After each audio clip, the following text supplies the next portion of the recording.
Usual, this meeting will be being webcast live and capable of repeated viewing.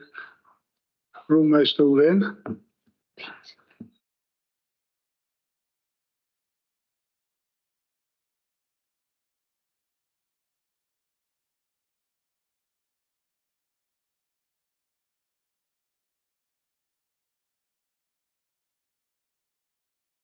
Now reliably informed that that clock is incorrect.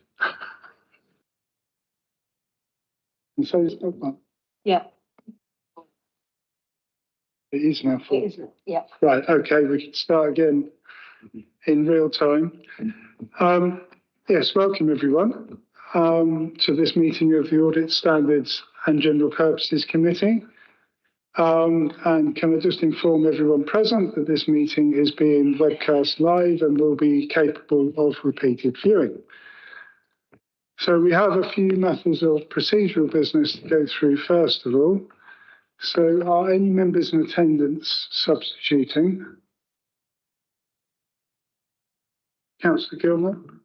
No substitutes, just Liz Holloway is running 10 minutes late and Liz Lochran is, can you hear me?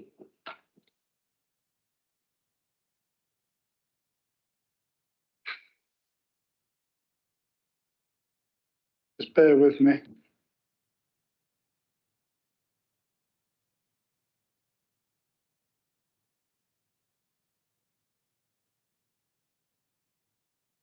Just say Lucy Holloway is running 10 minutes late and Liz Lochran has been taken away because she's got a bad tooth. She's had to kind of go to the dentist and she can't be here, unfortunately. Yes, I was very sorry to hear Liz had gone to the dentist and then things have worked out quite poorly for her, so she's unable to be here. And are you substituting? Because I'm no, you're still on the committee. No, I'm still on the committee, sadly, I'm still here. Yeah. I can't keep up with it. So is somebody substituting for Liz, or we got an empty? No substitutions. No. Okay. So there are no substitutions. We're also missing Councillor Atkinson, I believe, if he's still on. He is. Okay. Yeah. He sent his apologies. He's not coming today. He sent his apologies. Okay. Well, they're gratefully received. Thank you. Okay, so we move on to declarations of interests. Have any members, do they wish to declare any interest in relationship to the matters included on the agenda? No. Okay. And then finally, we consider whether we should exclude the press and public, but there are no Part 2 items on the agenda, so the press and public will not be excluded. Right. The next item is minutes of the previous meeting. And I'll remind members that this isn't an opportunity to debate matters arising. It's just a matter of considering the accuracy of the minutes as recorded. Any comments? No? Okay. No, we're all happy then. And in that case, can I ask committee to approve the minutes? Thank you. Right, my communications, but first of all, can I just say welcome to Councillor Hewitt, who is a new member of the committee. And just to say that, I mean, what we do here is a bit different to what the Cabinet does and what the old executive committees used to do.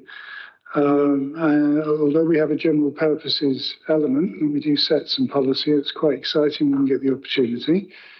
Mostly speaking, our role is one of oversight to make sure that that the processes that we overlook in case of audit and member standards are being conducted correctly, and that we act as a critical friend to the organisation.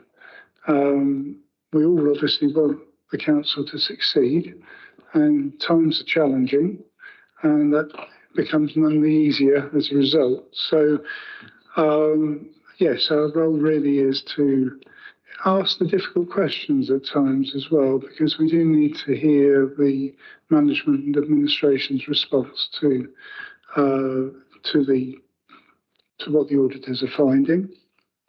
And but that isn't done in a hostile way, it's done in a constructive way. There can be political challenge at times, of course, but generally speaking, that's what we're trying to do. So it's for all members of the committee to make sure that they feel open and available to asking those questions of the administration, so that we can see continual improvement for the organisation. Yes, and so what I was going to say is that we've got 2 external audit reports today before us, as well as an internal audit report, including the annual opinion. So all of those pertain to 24-25, and the external reports carry recommendations that the committee might wish to raise additional matters that it considers may impact on the external audit work to come. So to better help us inform that opportunity, I'm suggesting that we take the internal report first, because there will be matters arising out of that we may then, as members, choose to raise with the external auditors to just be sure that they're including all of that. We may not have anything to say, but I think the order is important in that. So our first report will be the internal report, and then we go to the external audit reports. External audit findings report is unlikely to be available until September.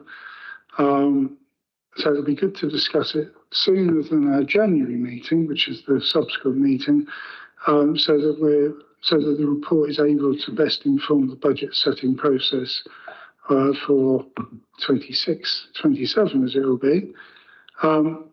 So in order for us to consider the audit findings in a timely way, and also to agree the audited statement of accounts before that needs to be lodged, which has to happen before our January meeting actually is held, it's been suggested, and I've agreed, that we have a additional meeting, a special meeting in November, so that we can best time this. I know members have now received an invitation, but that's the explanation for the reasoning for doing so. We're joined today by Councillor Allen, and Councillor Allen is lead member for Customer Services and Public Realm, which includes the Council's transformation and improvement work. You're in attendance today, I think, specifically to talk to the annual governance statement, but I'm fully aware there may be other questions that arise that you may wish to help respond to. We have Councillor Taylor as well, the Cabinet Member for Finance and Regeneration, who has specifically requested to be present to be able to speak to the New England House report. And again, I'm sure there will be other matters, and when you've been present before, you've responded to some of the questions, in particular with internal audit. So you're very welcome. It's great to see you. Thank you. We also have the Chief Executive here to also introduce that England House report. So if I get any of this wrong, bear with me, because there are rather a lot of people to choose from that might be doing some of this.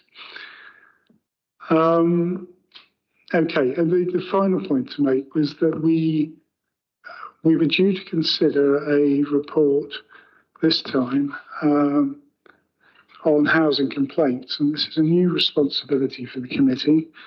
And I felt that actually we really needed some training before we considered it. It was a pretty weighty report, unfamiliar territory, I felt, for myself.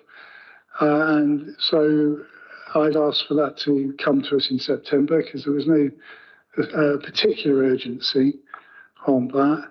September will be soon enough, so we'll have that then. Meanwhile, we're promised a briefing from officers to introduce us to what that's all about. So I think we're looking forward to receiving that. Okay, right, that's the end of my communication.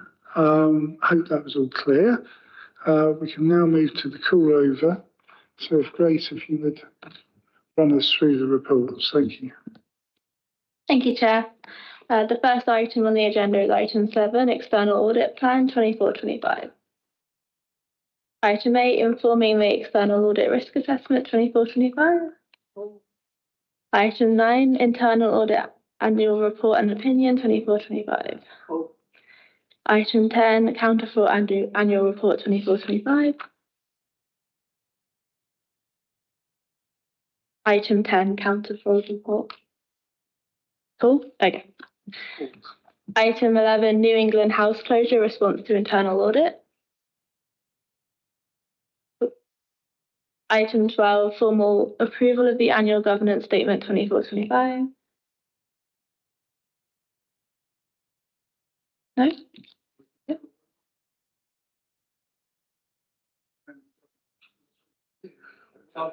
Do you want to call it? Okay. Item 13, Standards Update. Okay. All items reserved for discussion, Chair.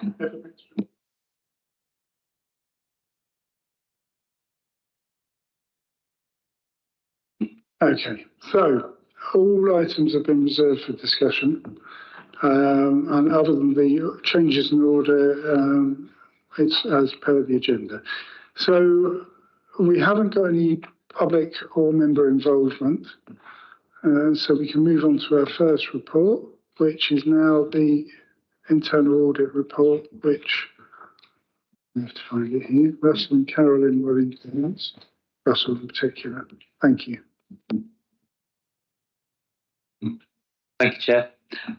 So to explain, this report follows a similar format that we've produced for previous years. It encapsulates all of the internal audit work completed over the 24-25.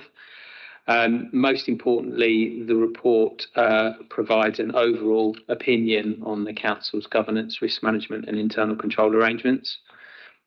The report itself, as Appendix 1, starting on page 87, provides the background to the role of internal audit, the planning process for how we decide what we are going to cover over the course of the year. And then in section 3 on page 88, you will see the opinion for the year, which is one of partial assurance.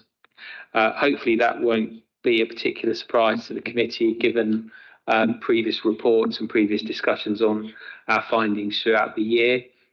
But what you will see from section 4 onwards for basis of opinion and section 5 is all of the necessary information and relevant evidence that supports and underpins that opinion, including details of the results of all of the individual pieces of work that we finalised in the course of the year. I think it's important to emphasise that the opinion, reaching the opinion, is not a numerical, mathematical judgment. It's a professional judgment that we are required to come to based on the results of the work, and with a particular emphasis on risk.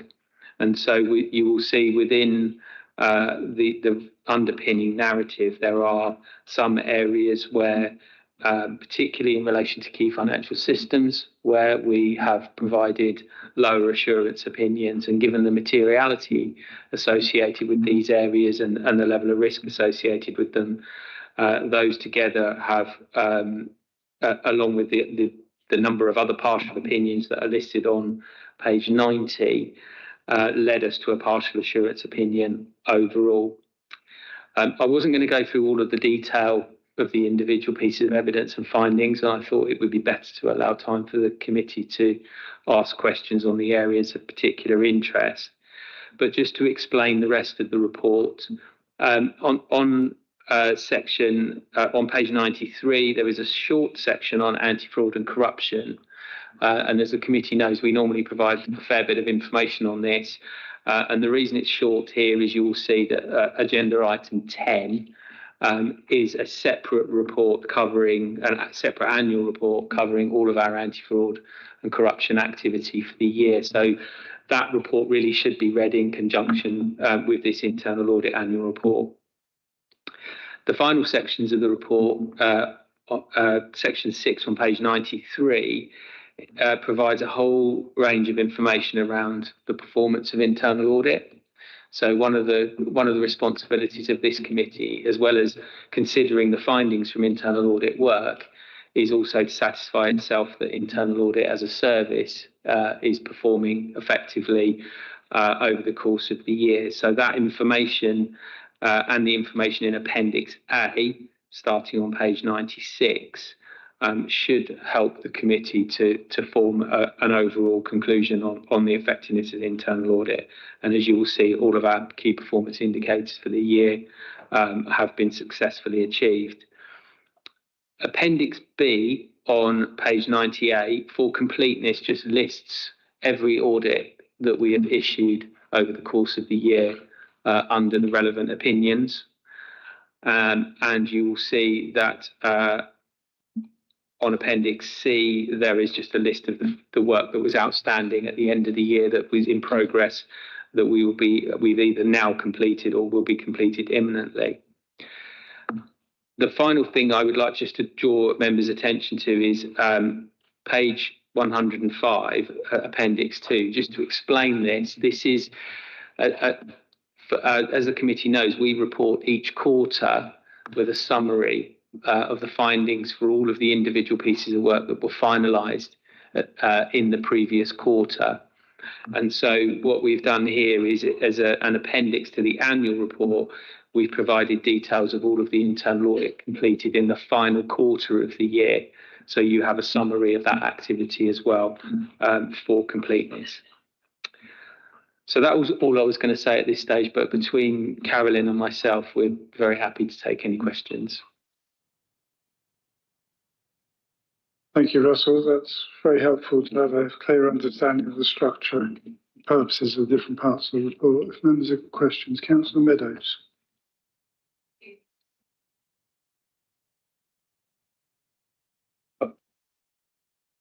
Thank you, Chair, and thank you for the report. Just a couple of questions. I won't go through the whole lot. I could, but I won't. On page 113, at the bottom, it talks about you're able to provide an opinion of partial assurance in areas of the contract management framework, as it could not be evidenced and was clear that use of the framework is not embedded within the service.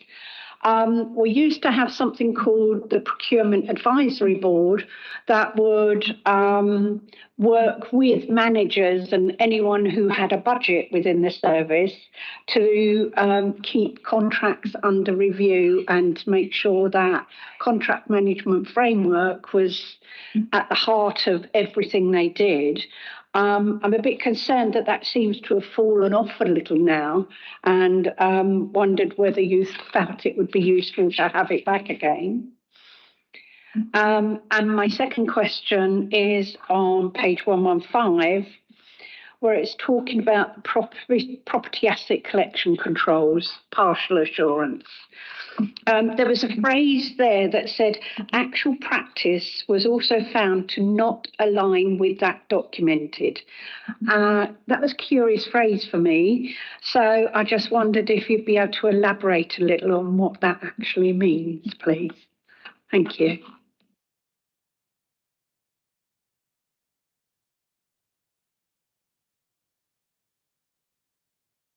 Thank you. Okay.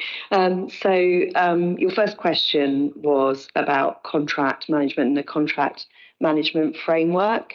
I mean, obviously, we can only comment on what we saw operating at the time.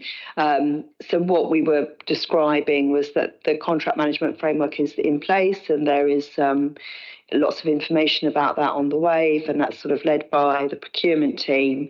But what we were seeing was within that buildings, facilities, services, that they were not necessarily aware of the contract management framework or following it. So that's really the issue that we're highlighting in that audit report. I don't know if John wanted to add something. Yeah, just briefly to add. So John Hooton, Director of Finance and Property. I think that's right. It's one of the things that I've certainly identified over the last couple of months is the need for us to do, I think, more in terms of communication and engagement across the organisation to make sure people are aware of the procurement framework and guidance that exists, and also to sort of tap into the advice that exists through the procurement team. So that I certainly concur with what Carolyn's just identified. Yeah. And then your second question was about the property asset collection controls. I think that it's fair to say that that's not uncommon, that you might have a procedure that's been agreed. It might have been quite an old procedure. It might have been agreed a number of years ago. And then you find that sort of the actual practice is slightly different. That might be for good reason, in that there's new challenges, new things have arisen that staff are trying to respond to, but they might not necessarily be responding in the same way if the process hasn't been updated, or they might have just not be aware of the process that has been agreed, and so that they're going a bit off track. I think what we found with that audit is that people were trying to do the right thing, but not necessarily knowing what the right thing was to do. So that's where that guidance and policy and procedure becomes really important to protect the staff as much as anything else.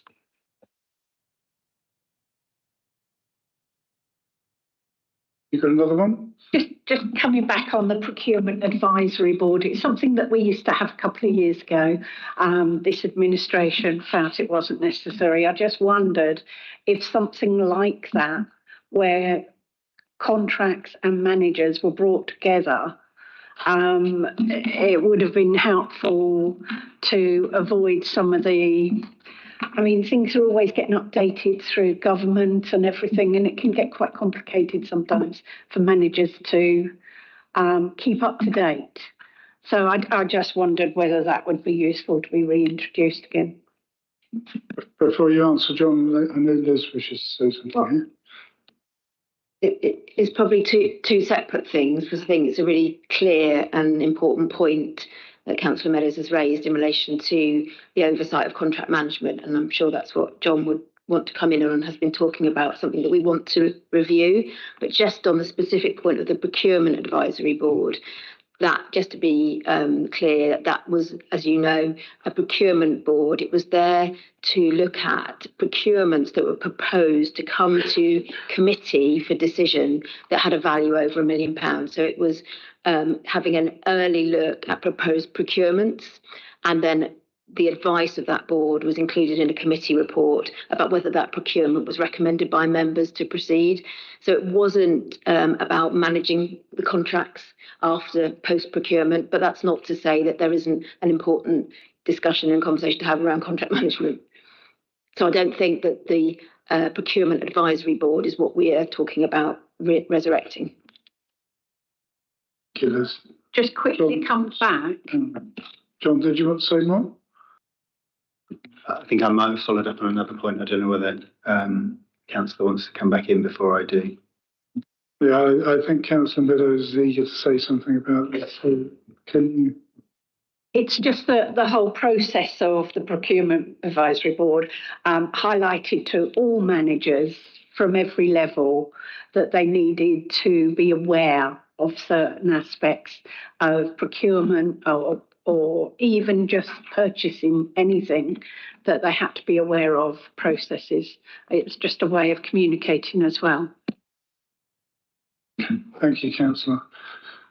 I was only going to come back in very, very quickly just to say, I think that the key points, so that previous advisory board, I wasn't here in the organisation, and I think the monitoring officers responded in terms of what that group previously did. I think the key thing for me is about really good communication and engagement.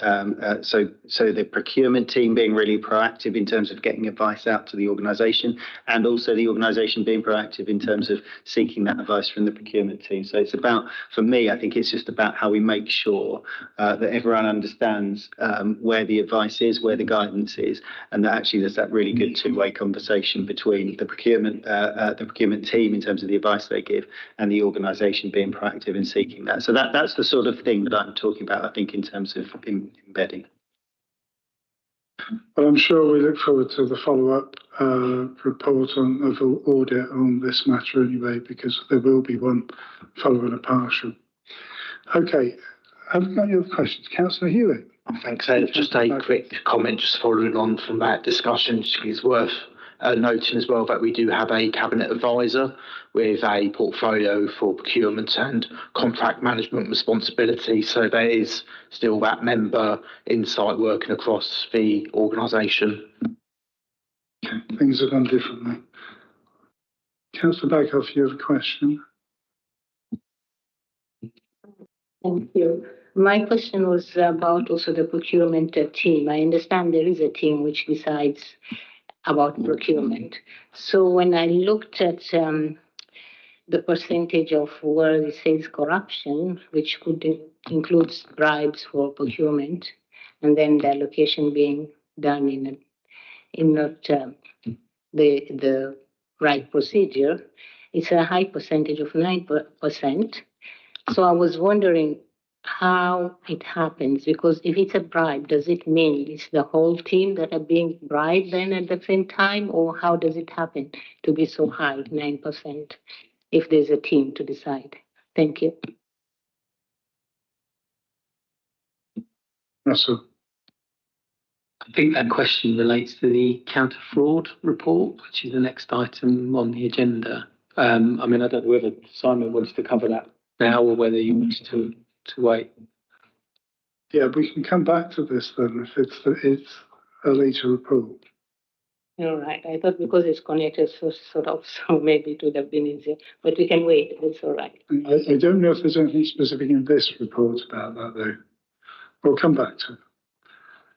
Right. Have we got any other questions? Councillor Gilmore? Yes, just have one in terms of kind of ongoing concerns and financial resilience. So it's helpful the auditors have recognised significant pressures we're facing, particularly around reserves, particularly kind of the equal pay liabilities and delivering the budget next year. So it's also reassuring that while there's no material uncertainty over going concerns, there's still a risk there. So it's just the question is, given the council's low level of general fund reserves, 8.2 million, the scale of risk identified, including £60 million gap, 2025-26, and the equal pay potential claims, what are we kind of putting in place to kind of make sure that we're robust enough not to have a Section 14 notice?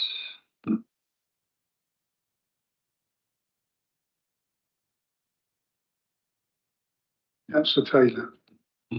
Chair, Councillor Gilmore, it's a really important issue that's been raised, and indeed the outturn report that will come to Cabinet on Thursday of this week will cover some of the same ground. I think it's really important that committee are aware and reflecting what auditors have said in various reports about the level of reserves of this authority. We put into the outturn paper a comparative graph that looked at all other unitary authorities in England, and it demonstrates that when taken as a percentage of overall revenue budget, we do have one of the lowest levels of overall working balance in the country.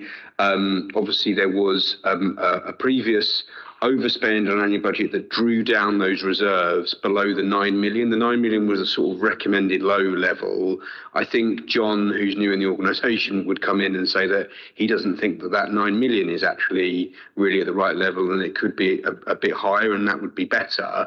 So that's one of the reasons why on Thursday the recommendation to be debated and agreed by Cabinet, is to repay some of that working balance early with the underspend that's been achieved on the annual budget just gone, to get those reserves back up as quickly as possible to at least the minimum level, and then potentially go a little bit further. Even if we went a little bit further, we would still not rank particularly highly versus other authorities about having that working balance.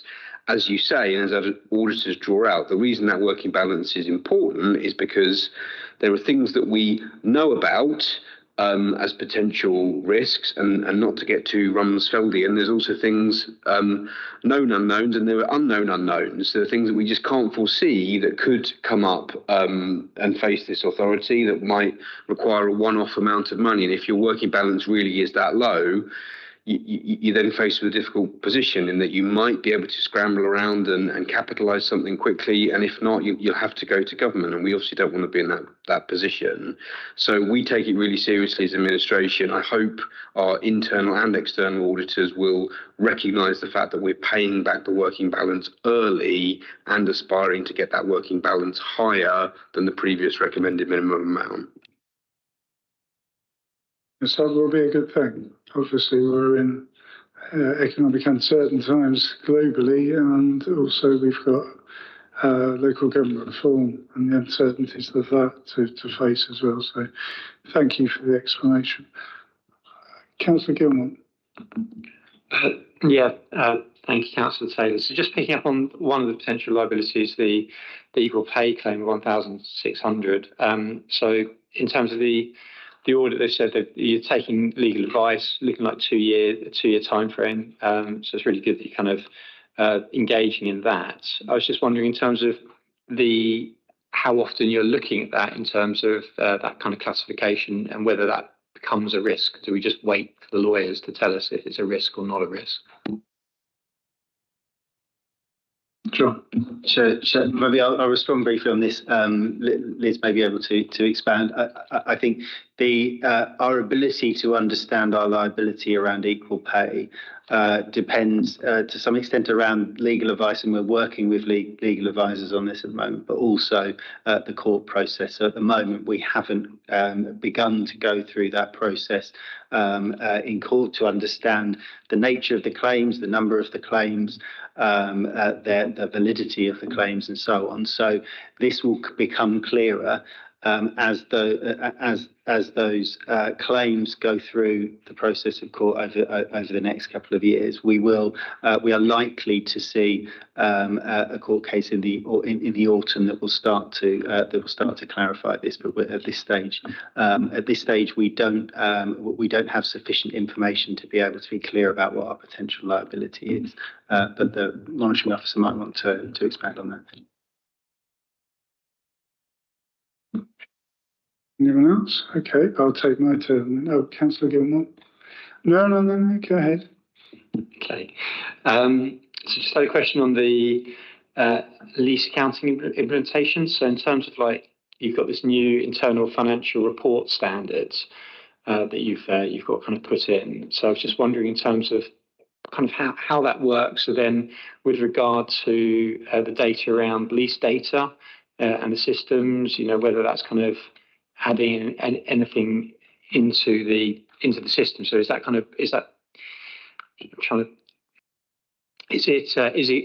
adding another kind of liability there at all in terms of the accounting change? I probably haven't said that very well.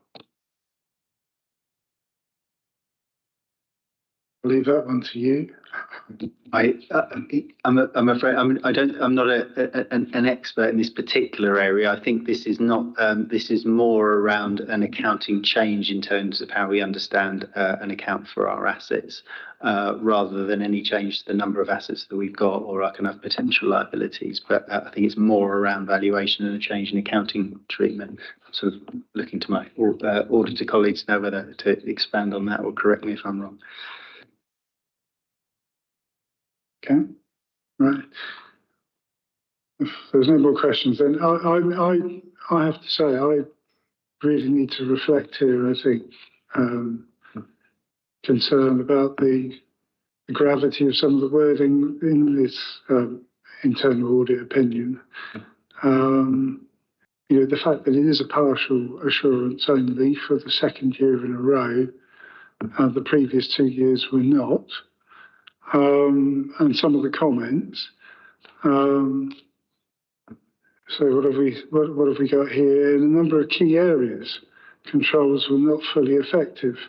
A number relate to key financial and corporate systems linked to risks in the corporate risk register. And when you look at the graph on page 90, you can see the deterioration with the increasing number of partial assurances over the many different areas that are looked at, how that's actually ramping up. In 5.1, the report states, it is noticeable that in 24-25 there has been an increase in actions not being implemented by their due date. And in 5.16, we hear that external reviews have highlighted health and safety deficiencies in both social housing and commercial properties. And I know one of those, obviously, we're going to be discussing in a while. And with direct payments, the audit had been preceded by a succession of partial opinions, and the Chief Auditor's comment is, it is of concern that insufficient activity has taken place in response to previously highlighted weaknesses.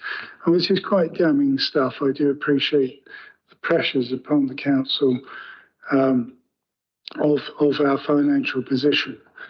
But, we mustn't brush over what we're looking at here and what's being reported at us. And I think as a committee, what we need to really hear from the administration and management is how this is going to be made better, despite the constraints and challenges you face, because this can't continue. We can't continue to receive reports that highlight these matters. If we are asked by audit to make changes to improve things, then those changes need to happen.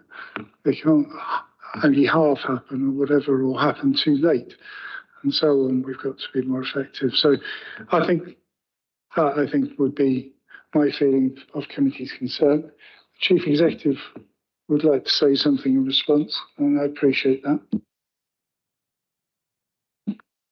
Thank you very much, Chair, and absolutely hear your concerns, which are really valid and important. And you make a really important point that the position we're in at the moment is one that we need to improve from and we need to move away from. And, while we have got significant financial pressures, that's not an excuse to be in this position. I want to just reiterate that we are on an absolute journey at the moment. We had the Regulator of Social Housing's findings last summer.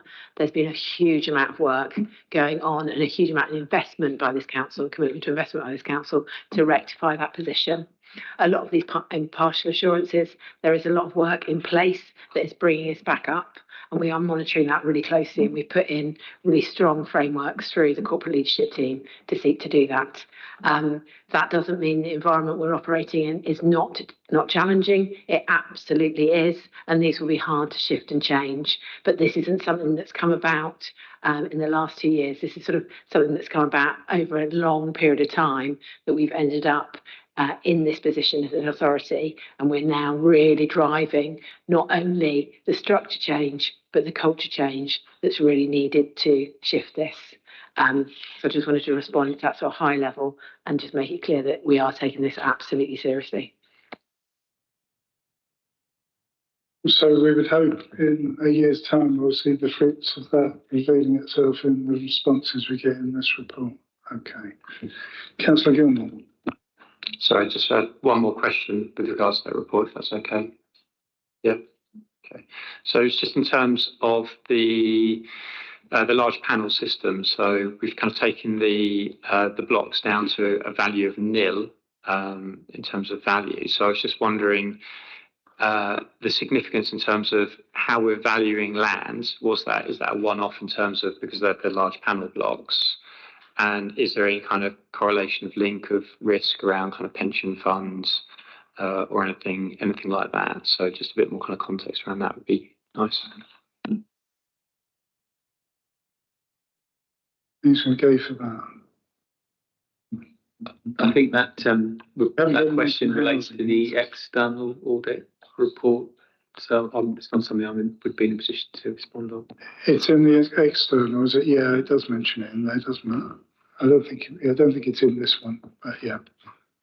Just keep scribbling notes and withdrawing them. So, okay, Councillor Taylor.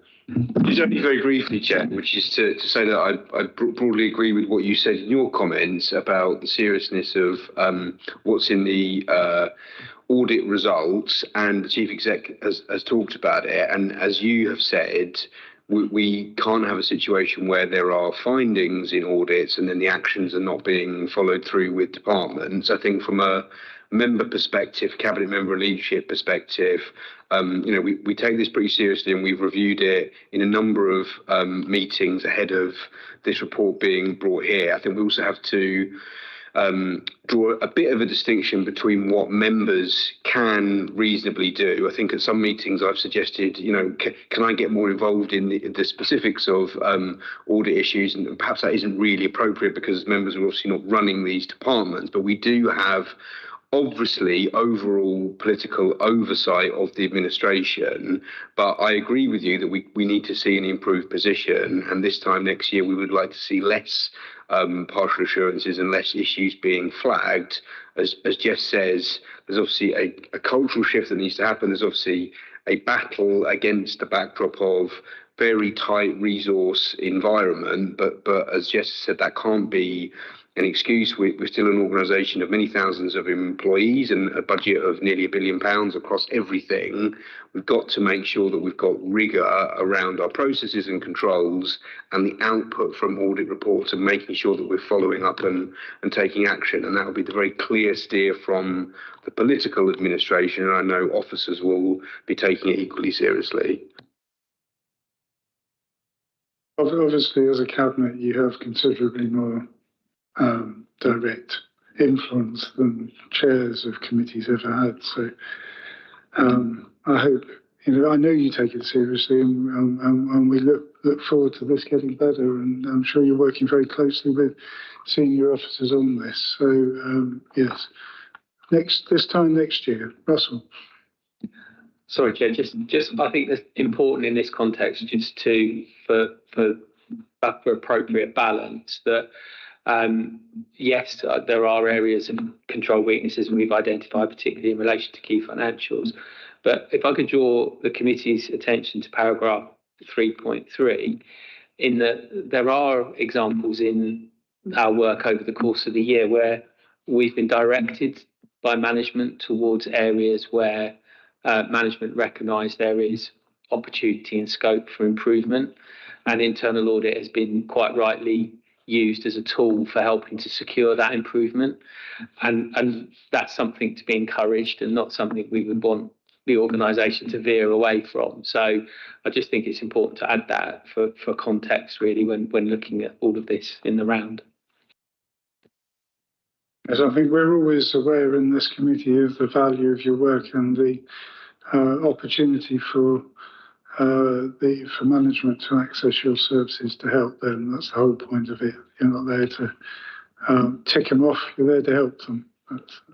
Hopefully that message gets through at all levels. Right, thank you. I think we seem to have exhausted all the questions and points. So we have some recommendations before us, which I can't. Can somebody remind me what page we're on? It's not so quick to turn these things as when it used to be on paper. 83, okay. And I should have said earlier myself that that's where we were starting. Right. So,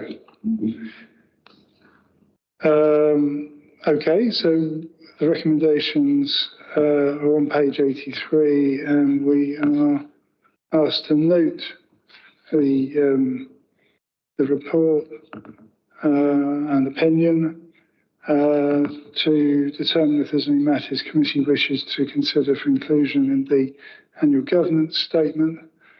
I don't know if we need to raise those under that item or not. And then committee agrees that the council arrangements for internal audit proved effective. I think they have in flushing out some of the problems, that's for sure. So do members agree with the recommendations? Thank you. Okay, now what we need to do is go back to item 10, which, no, we don't count floors, we can do the external. Well, they audit want to do this one next because it's also Which one is 10? counter fraud. Bear with me.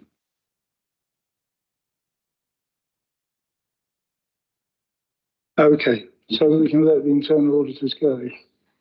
Intention. Sorry, Chair, I was suggesting that. Because it closely relates. Because they relate to each other and they're both in. Yeah, well, okay, we'll do that and then we'll come to the external. Thank you.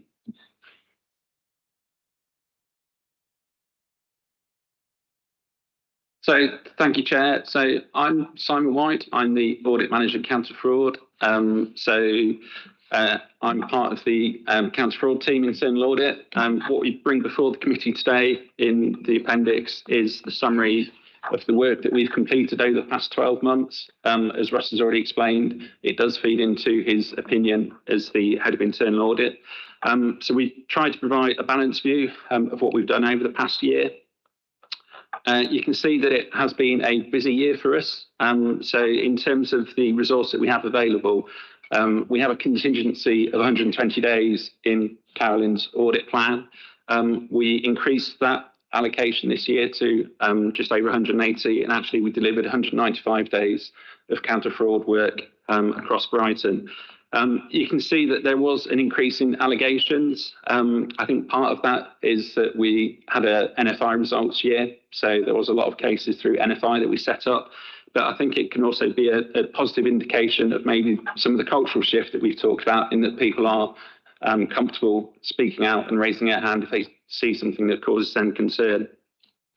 In terms of cases that we investigated this year, I do try to give a kind of visual representation of where they present themselves across the council. So that's by directorate, but also by the allegation type. So whilst we received 75 allegations in total, not all of those resulted in investigation by internal audit. Some of those might be referred to management for investigation because they're employee conduct related, or it might be for external agencies or other parties. At 2.9, I then go on to provide a summary of some of the cases that we have investigated through the year. So part of these, some of these will have been previously reported to the audit committee in the quarterly findings, quarterly summaries, but it is useful just to provide the overview. All of that is reactive in terms of investigations that we do. That's responding to allegations. We also do a lot of proactive work. And a key part of that is cultural work, fraud awareness, working with managers to make them risk aware in terms of fraud. And then there's also the National Fraud Initiative, which is where we collect lots of data, submit it to the Cabinet Office, and then we get results matched back with other government agencies as well.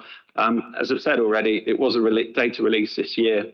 So December, we received quite a number of records back. We are going through and prioritising those.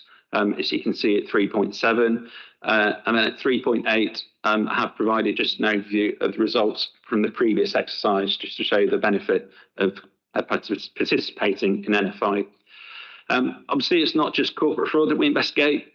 We do put a lot of investment in the council into housing tenancy, and you can see that it's delivered, significant results this year. So you can see that there has been a trend over the recent years in terms of properties returned to the council, and I think that shows the benefit of the increase in investment that we have had with tenancy fraud. So we do have 3 investigators working solely on tenancy fraud within the city, and the table at 4.5 shows the benefit of their results. That was a really quick run through of the report. I'm happy to take any questions. Thank you, Simon. Councillor Hewitt. Thanks, Chair. Thanks for the report. I was wondering, are there any particular audits this year that were particularly resource intensive or likely to require any specialist input? And would you say the council has the contingency to respond effectively to that? So in terms of the investigations that we undertook this year, when we receive the allegation, we do an initial triage, and that's to make an assessment based on intelligence that we have on the allegation. We will then allocate resource to that accordingly. If it turns out it does take a little bit more work, then we do go back to contingency. We can allocate more resource for that as well. As I said, Carolyn very kindly gave up some of her contingency to allow us to deliver the increased irregularity work this year. In terms of drawing in external expertise, we haven't had to do that. We do have a mix of auditors, investigators with a range of skills and quite a few years experience. So as yet, we've not had to call on external expertise for investigations work. Councillor Berghoff. That's all right. Question has been asked already.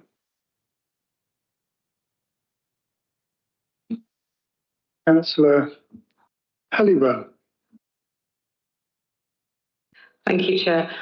Just looking at the amount of money that's been recovered in the fraud area and this really significant jump from last year to this year, are there any, do you put this down to this national fraud initiative, or is it that we've got more officers working on to recover it, or, you know, because that's sort of 3 times jump of the amount of money that we've recovered, which is a really significant uncovery of fraud. So well done to your department on that. Thank you very much. Yeah, I think it is a reflection of the increase in resource. So we did go from 250 days allocated to tenancy fraud on the basis of a business case. We suggested that, you know, there was potential there to increase that. So the council chose to increase the investment, which now funds 450 days. So we were able to successfully appoint to an investigations lead for the tenancy fraud element. So we have increased resource. We've also done a lot of work on awareness. So there have been recent campaigns within the city and in particular areas, and also not promoting, but you know, on the back of some news stories on the you know, properties that we do get back, then that increases the referrals that we get. The increase in resource and the numbers of investigators that we had also meant we could do a shift towards proactive work. So rather than waiting for referrals coming into inbox, it does mean we've been able to trial some of the data matching solutions that are out there in the market. So we did engage with a supplier there to do some proactive work as well. So it's all a bit of a mix, but it mostly is an increased emphasis and increased resource from the council for tenancy fraud.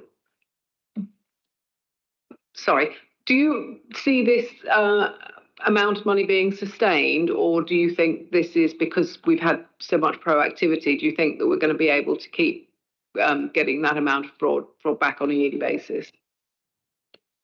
That's a really good question. I mean, 10 properties back is good. I would like to see more back. I think there is the opportunity there. It is a kind of beast that feeds itself as well. So the more news stories you get out there, if you get something like a prosecution, which can get a lot of media attention, then again, you will get more referrals on the back of that. So I think, you know, continued push on proactive and hopefully a push within the city that it's something we're not willing to tolerate. You know, nationally, the budget pressure on accommodation is huge. You know, the temporary accommodation bill is something like 3.2 billion nationally. It's increased temporary accommodation costs 400% since 2018. And for properties that we get back, it means that we are able to put people into decent accommodation, take them out of temporary, you know, B&B accommodation. So if we can push that as a positive news story, then I think it will generate referrals, whilst we'll also keep pushing on proactive as well. Thank you, Simon. Any more questions? I mean, I think it's always a matter of ebbs and flows with the amount of resource involved, but we have to look at both what is recovered, but also the deterrence effect. So, it's very interesting reading about some of the cases that you have to investigate. It's a shame that any of this happens, but it's a reality. So I'm sure the committee would like to thank you for all the hard work that you put into this, as we do always with internal audit as well. So thank you. Okay, so if there are no further questions or comments, we can move to the recommendations, which is to note the report. The members agree? Thank you. Right, now we're going to go, I'll get my order of matters correct here.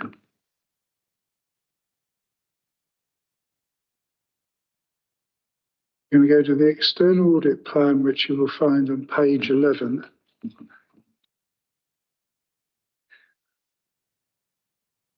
Who's going to introduce that?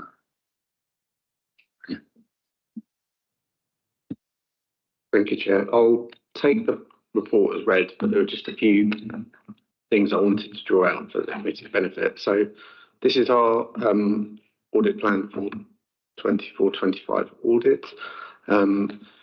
It's a big report.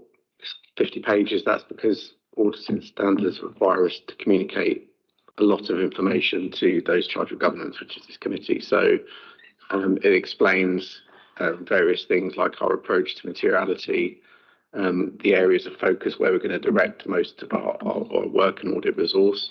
So those areas that are significant risks, and other things like logistics and fees and independence, that type of thing. So happy to obviously take any questions on the detail. The things I'd probably just want to draw out briefly for the committee, a couple of the points have been touched on already. In terms of changes to the preparation of accounts, the main changes around lease accounting. So we will be looking at what the council has done in that area, and there is a page hopefully that sets out. There is obviously quite a lot of jargon when you're dealing with these types of things, standards, but there is a summary page on 23 of your pack that does explain basically the changes, but essentially it's bringing items onto the balance sheet. And I think one of the biggest issues for councils will be around the completeness to how they know they've captured all of the assets that they might not previously have had to capture under the previous lease accounting. So that's the main change in terms of standards, and we'll be looking at that. In terms of logistics, so the accounts will be hopefully published imminently, and we have started our initial work, and we will be doing the bulk of our year-end work from July into September. In terms of reporting and where we finish, I think probably helpful just to remind the committee about the kind of the national issues around local government audit. So the government brought in some legislation last year with a view to there was significant delays in the sector in terms of audits being backlogs, and lots of councils having maybe 3, 4, 5 years of financial statements that had not been signed off. So the legislation came in to basically to draw a line under all those audits. So there were various timetables and dates where accounts would be signed off by auditors regardless of whether the work was finished. So it's basically it's provided a reset. So in terms of this council, so you were not necessarily impacted by delays. So you'd always produced your financial statements on time, and as auditors, external auditors, we've always been able to complete the audits within the timescales as well. So last year, 23-24, our audit work was pretty much completed by September, but we were not able to sign off the financial statements due to the equal pay claims. So it meant that we basically didn't do any work between that date and the backstop legislation date, which was February 25, basically to determine whether or not there would be information that would be made available to us that would allow us to conclude on the audit either way. There wasn't, so we did have to use the backstop legislation to basically close the audit down. Where you differ is that there will be councils that have the legislation has been used, but no work or very limited work has been undertaken on the financial statements. That's not the case here. We've audited everything other than it's literally one discrete area. So for 24-25, we will continue to work to the normal timescales that we've agreed and we've worked to previously, and then we will wait and see basically on where you get to with the equal pay at the point in time, with the last possible date being February 26. And if there is if it hasn't moved on, which is very, very possible, then we would need to use that backstop legislation again. So I think that is the bit that is a wait and see, and I can't really give any clarity, I think, on that. But as has been already touched on when we talked about this issue previously, I think everybody is of the view that this is something that's going to take a number of years to resolve. So I think that element of it is a wait and see. But the council is still going to continue to produce its financial statements, to produce all its working papers. We will continue to audit everything else to the best of our abilities to ensure that that is the only area where there is an uncertainty and is impacted by the legislation. I'll probably just quickly touch on value for money as well. So I know it's been commented as well. So our remit covers the financial statements, but also we give a report on the arrangements around value for money. And we have explained in the report, so page 46 of the pack, just as a reminder of the things that we reported to the committee for 23-24. So we will be following up those matters, and obviously they have been touched on. So, financial sustainability. So we've provided conclusions previously. We'll be following up on that area, and then we'll be focusing our work on that. So I'm happy to take any questions on this report. Otherwise, I'll stop. Thank you. Councillor Meadows. Thank you, Chair. I noticed a number of instances where there were weaknesses and other bits within here, but one that I particularly want to talk about is the reporting of Kingsway to the Sea capital project. It talked about some serious weaknesses in management's accounting on that, and it talks about there were significant sums creating a risk of material misclassification in future periods, and one instance where it was not accrued for in the correct period.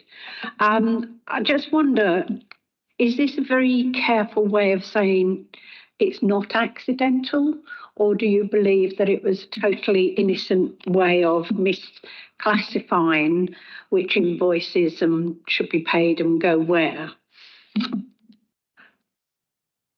So I think on this point, this is just one of the other things we do as part of this report is we provide progress on prior year recommendations. So this was something that we obviously raised in our 23-24 work, and I think we actually did have discussions on that. So I certainly, the wording that we've got in here is that it is what it is. It's not an attempt to say something in a different way. I think we were satisfied it wasn't something that was management deliberately looking to do something. I mean, we were quite comfortable that it was an error rather than anything else at that point in time. And for our 24-25 work, we'll be looking at this specifically, but also this type of project to ensure that that the weaknesses in controls that we talked about have been resolved. So we will be doing further work in 24-25 on this particular area. Let's follow up, Anne.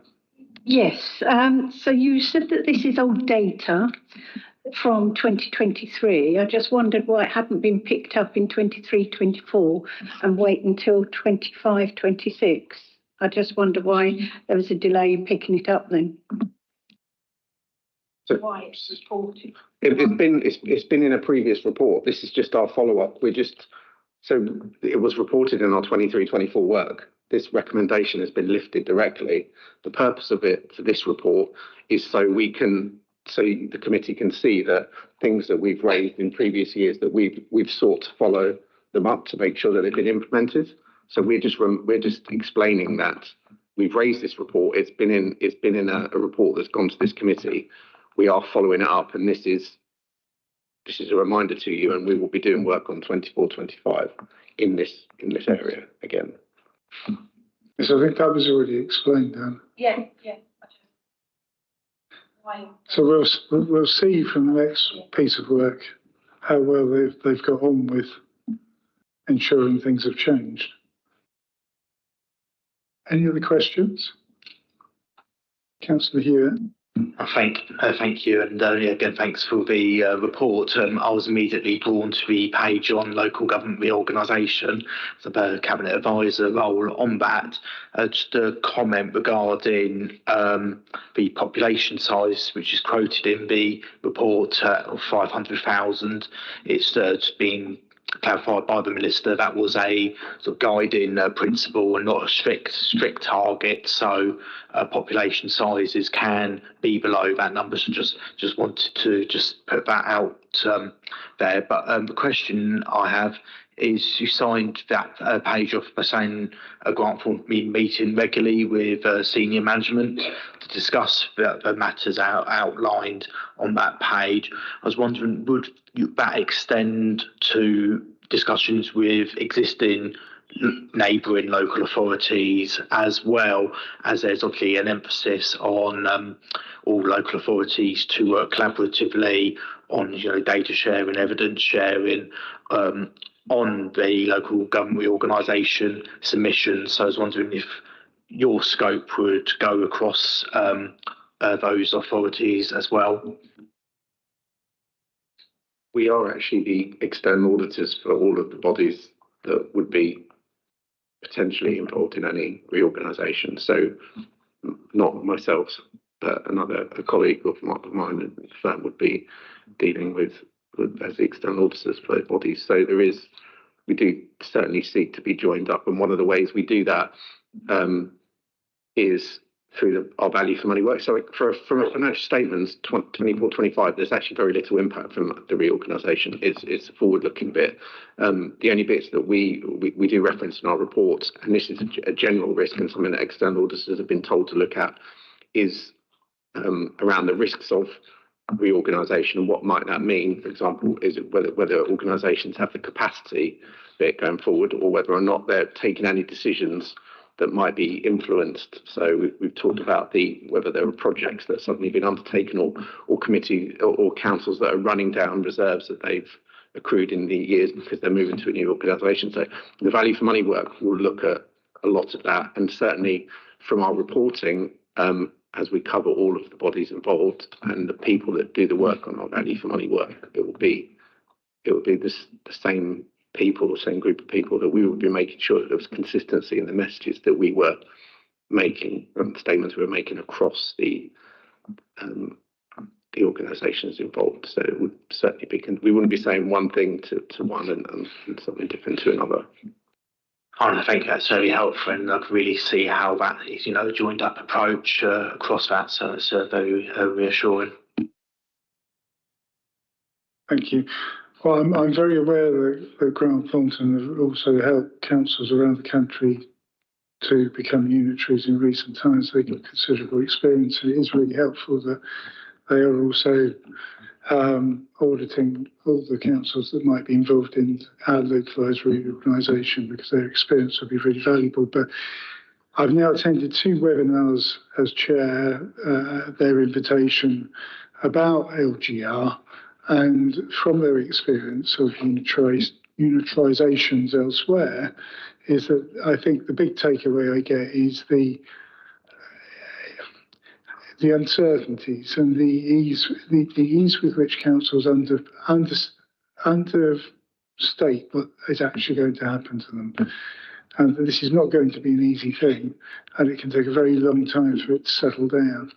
So we have undoubtedly got a lot of uncertainty ahead of us. We don't know the answers to questions like size and so on as yet. We wait to hear on that. And as a committee, we've actually asked previously to keep a watching brief on this matter, because it's incredibly important how it might impact this organisation, what this organisation becomes. It may cease to exist and turn up in a different format. We won't be able to say we've just expanded. We will perhaps be a new entity. We've no idea. So yes, I think we're grateful to have Grant Thornton's experience, but I would suggest we listen to what they're saying about how this is going to be a difficult ride. It really is. Okay, have we any other questions? Okay, I've got one actually. It was about the on page 32 of the audit plan, which is page 46 of the agenda. It refers to the previous recommendation of a lessons learned exercise with regard to the City Clean KC report. Now, I know we brought this up at Cabinet recently. I'm not at all sure where that question was left as to whether there was going to be a response to that, whether that recommendation from the external auditors was actually going to be followed up on. Chief Exec. I have just come in on that. Yes, that was followed up, and a report was taken to Cabinet in May, I want to say, because it's a week I was on leave. So it would have been, I think, something like the 15th of May. It went to the Cabinet report meeting. I think we thought it wasn't what we were expecting, but in relationship to the external auditor's request. But Councillor Taylor. Yeah, I'm just sort of seeking to clarify because, as Jess said, we brought a full report to Cabinet with an update on the takeaways from the KC report and where things had got to with overall culture change. And I know there was a number of opposition questions there. Is your suggestion, Councillor West, that report in itself hasn't answered something that's still outstanding from the auditor? If that is the case, we'll obviously take it away, but I don't know whether the auditors want to comment. My understanding was that report we took to Cabinet, which was a fairly full update, really was the update on the progress of which there has been some made and some still to be made. We have to disagree on whether that was the full thing, and that point was well made at Cabinet. But if you're amenable to re-looking at that, I think that would be helpful, because we felt there were still matters that weren't being addressed in the Cabinet report, which is what the external auditors were perhaps alluding to. We need to hear from them as to whether they feel that piece of work has been done fully. But I think it would be helpful for Cabinet to be prepared to go to the extra mile anyway, given that comment has already been made. We're always happy to go the extra mile on many topics. I think to take this forward more formally, I think we would need to have from Audit a view or a piece of detail or some specific area that they feel we haven't followed up on, and then we will certainly look at that. I'm not going to commit to taking another report to Cabinet, but if we get specific detail from auditors that they feel hasn't been followed up properly, we will certainly look at that. Well, we'll discuss further.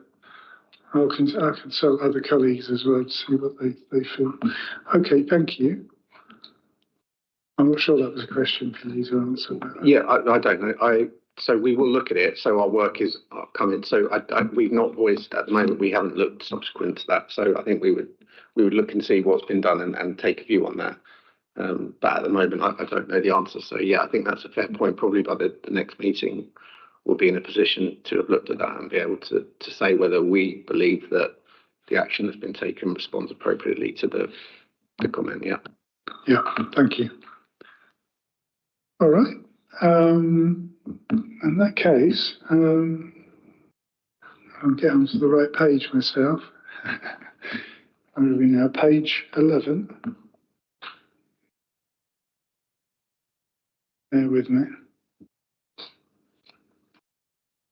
Yes, so as I mentioned in my chair's communications, this is our opportunity, actually, having considered this document, that whether we wish to notify the external auditor if there's any additional matters that the committee considers may also impact on their planned audit work and context for the financial year. So I'm just flagging that. We don't have to have anything we wish to add in, but this is a big moment if we wish to. Councillor Meadows. Just a thought, how about schools deficit? How our schools are performing within their budgetary constraints, should we say. Okay, I'm sure that point's noted. Thank you. Anyone else? No? Okay, all right. So in that case, if we can agree the recommendation which is before you. Committee agree? Thank you.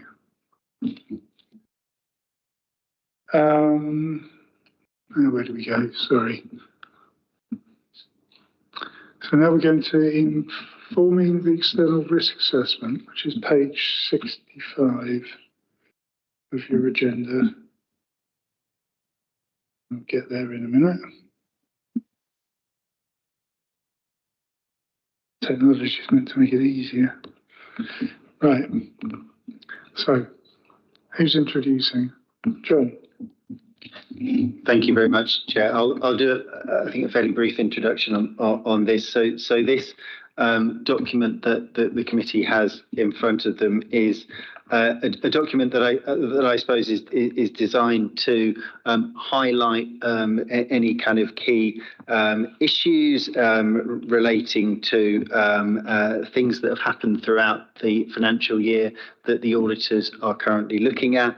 It asks a series of questions of us as management around things like our arrangements around fraud and corruption, our compliance with laws and regulations, things like related parties, so transactions that might be within the accounts where related party considerations exist, and also a range of questions around things like accounting estimates. So how have we put our accounts together, and just providing that information to the auditors that enables the auditors to be able to undertake their work. I suppose the report serves a couple of purposes. Firstly, is just for transparency for the committee to be able to say, here is the information that we have passed to the auditors to enable them to do their work and plan their work.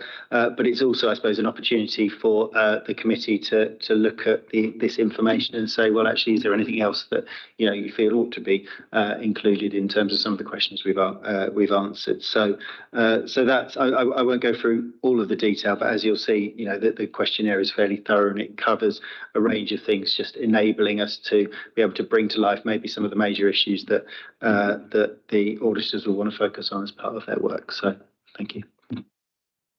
So everyone's clear, this is where management are responding to a series of pre-questions for external. Indeed. So the questions on the on the left-hand side have been provided by the auditors, and the management responses on the other. Yes, that's it. So we're all looking at the table. Anyone got any questions? Councillor Meadows. Thank you. So on page 68, I too was going to ask about the large panel systems in 8 of our blocks. It says that the council has valued the blocks at nil value, which also reflects their nominal insurance value. Would that mean, and I realise that there's a special meeting on this next week or wherever, but will that mean that the liability insurance for the council is also invalid? Because we've got, 500 families living in our blocks there, and does this impact on council tenants' insurance? But I just wondered what the knock-on effects for accounting might be if there's a claim because someone's hurt or there's a loss of life if some extraordinary event happened. If I can start answering that question, I might defer to either the Chief Executive or Monitoring Officer to follow up. But I think what this is looking at is from an accounting perspective, the value of the assets, given the fact that there is significant remedial works that are required in terms of those large panel systems. That is a separate matter from our kind of insurance, if you like, in terms of the buildings more generally, which I'm as far as I'm aware is in place and operates as we would expect it to operate. So I don't know whether the Chief Executive or Monitoring Officer want to come in. So it's obviously a very traumatic moment for a lot of families, and we're obviously handling this very sensitively. So I'm sure the Chief Exec will reassure on this point. Thank you, yeah. And this was raised in the initial point last summer when we were going through all the process of the LPS blocks. And my understanding is the insurance remains, so people are protected in terms of any issues in the block that there might be an insurance claim against.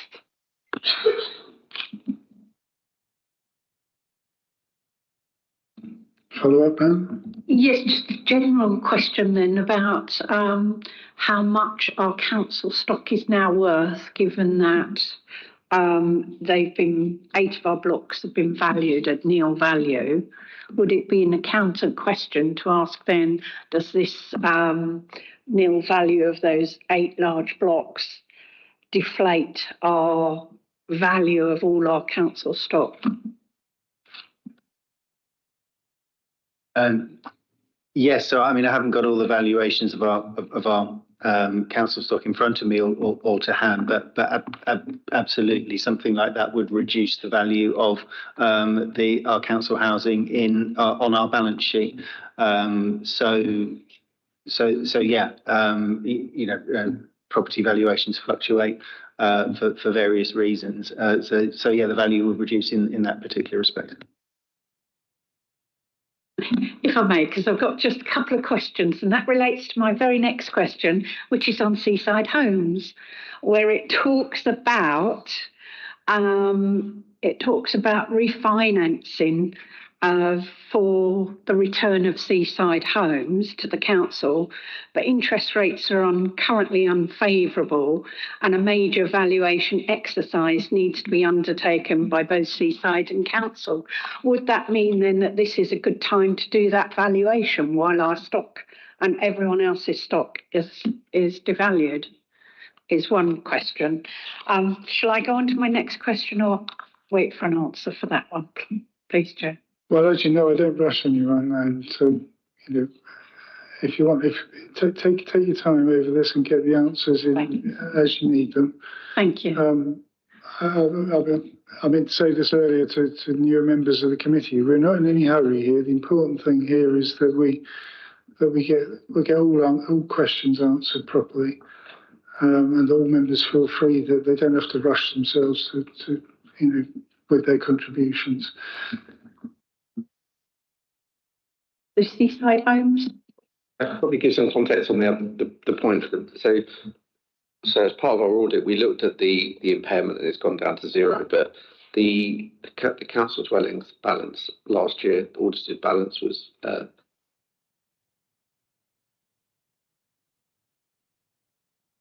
quite heavily discounted. So the asset value is still last year for council dwellings was over £1 billion. And that's quite a discounted way, the way that the valuation works. So I think if these were these assets that are being used to house people, they're not being held for investment purposes. I think if they were investment properties and they were worth 0 and they're valued at fair value, what they're worth at the year end, that would be quite a big thing. If they're valued at 0 as a council dwelling, an asset that's been held for use as opposed to an asset to capacity depreciate, it's less of an issue it being worth 0. That's an accounting point, and the valuation of the assets is still quite significant. Worth a thought. My next question relates to page 78, and I'm going to put it in a bit of context because we had a small 2-acre site in my area, my ward. It sold for less than £3 million for this 2 acres over a 250-year lease or something. Compares to the marina, apparently, that's got hotel, supermarket, 1,000 homes and everything. I never got that point because to me that just relates to 12,000 a year. But my question is, it talks about property valuations, setting out assumptions and supporting evidence behind valuations. It also goes on to say the standard process is for a draft report to be reviewed by management, which allows for challenge of the valuer's assumptions and supporting evidence. And it's the challenge bit that I was interested in, really. How would anyone challenge, or can anyone challenge, an assumption of a value of land?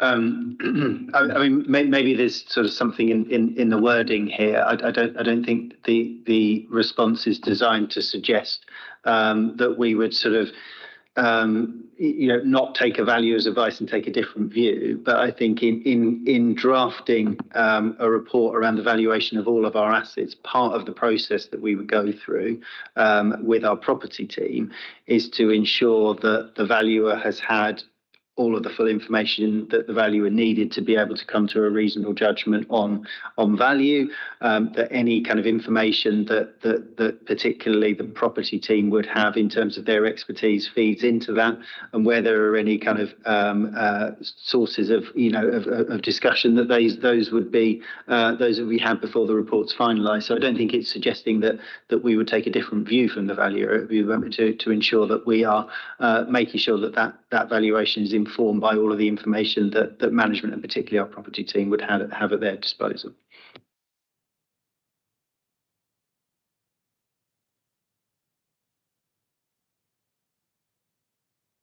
You got another one? Are you going to give up?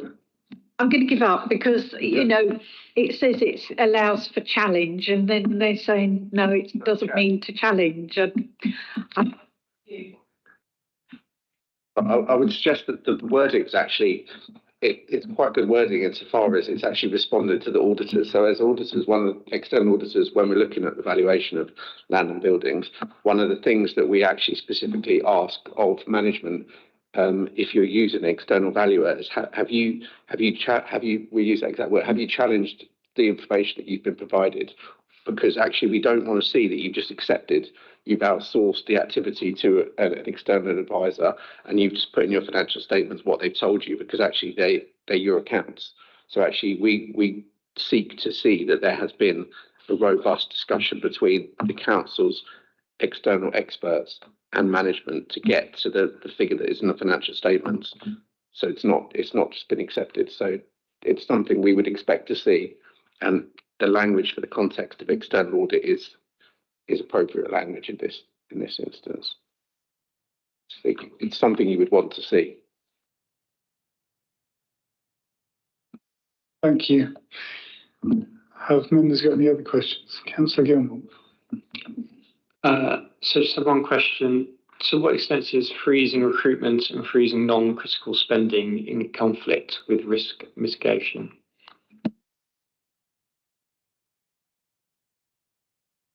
Apologies, what page are we looking at specifically? Yes. 67.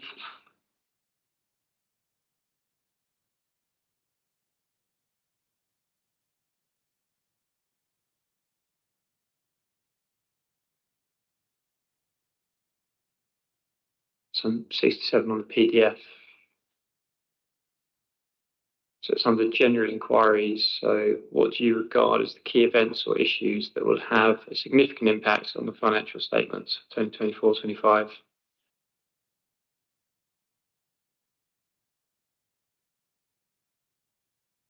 And apologies, would you mind then repeating the question, because it was in terms of expenditure controls, but I didn't understand in relation to something to do with risk mitigation. Apologies.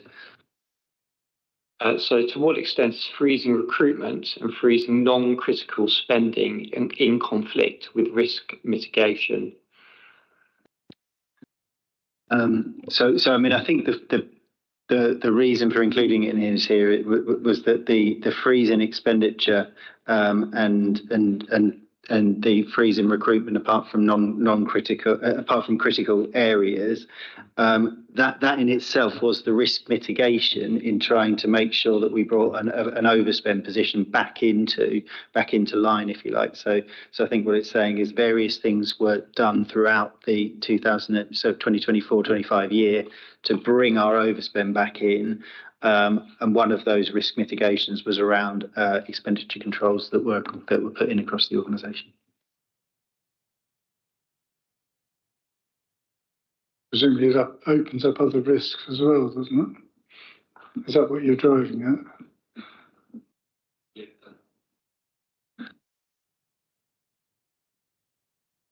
Any other questions?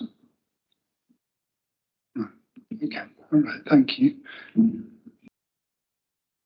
So we move to the recommendations,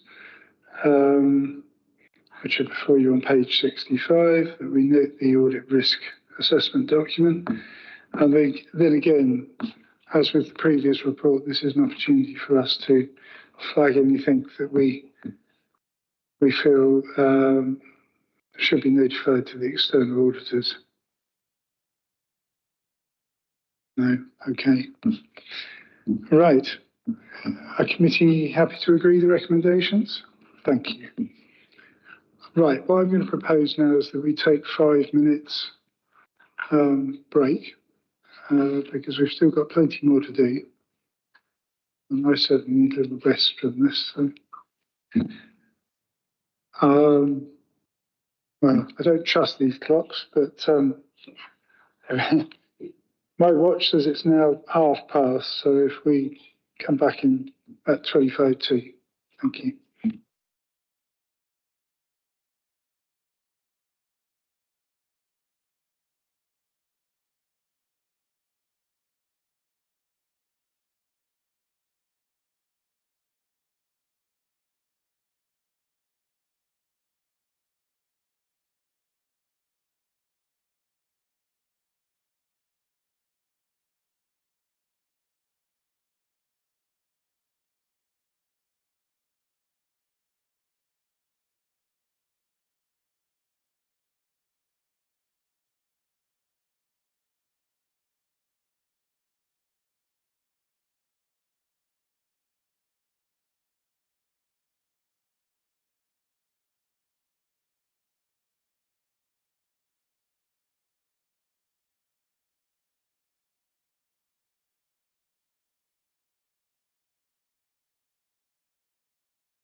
Okay, let's kick off again then. So well, we can't really, can we?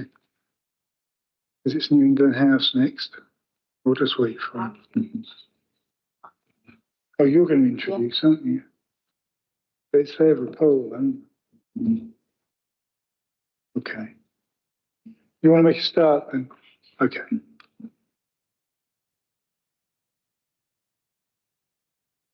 So our next report is on New England House, which is item 11 on the agenda, page 137, and the Chief Exec will introduce. Thank you very much, Chair. And the reason for me introducing this is that I made the decision on the 8th of November, following significant advice from our legal teams and our health and safety teams, to temporarily close New England House. And that was not a decision that I took lightly, but it was a necessary decision. We'd had a fire engineer's report that had identified intolerable risks to life in the event of fire in that building.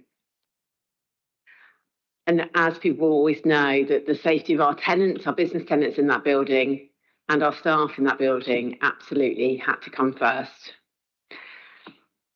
Recognising the seriousness of that decision, and actually why did we get to that decision, on the Monday, I commissioned a review by our internal audit team. So that was on Monday, the 11th of November. I did that in their capacity of independent and impartial auditors working through the Orbis partnership. I did that to very much look at what had happened since the first report we'd had around building safety of New England House in July 2020. It shocked me that it's been so long and that we've got to the position, and I was being in a position where I had to make that decision around the building closure. I want to remind the committee of what the scope that I asked our internal audit colleagues to focus on was, because I know there are many business tenants and there's many other questions since that decision to close the building, but anything that's happened since the 8th of November is outside the scope of this review. So the scope was around the building condition and safety, the decision-making process, and the management of property and maintenance and improvements that happened, and particularly looking at what the concerns raised in earlier reports and why those things weren't escalated. And you'll see in the report the list of exactly what they looked at. The audit, as you will see in the report, the findings are sobering. They identified several key weaknesses. And I'll highlight some of those: a lack of clarity in officer roles and responsibilities, inadequate contract management, including poor understanding and enforcement of specifications, including how we were managing the contractor who managed the building on our behalf, and weak governance arrangements over a significant period of time, an excessive reliance on external consultants but not reviewing, duplicating work and not necessarily actioning recommendations, and poor data record keeping and data management.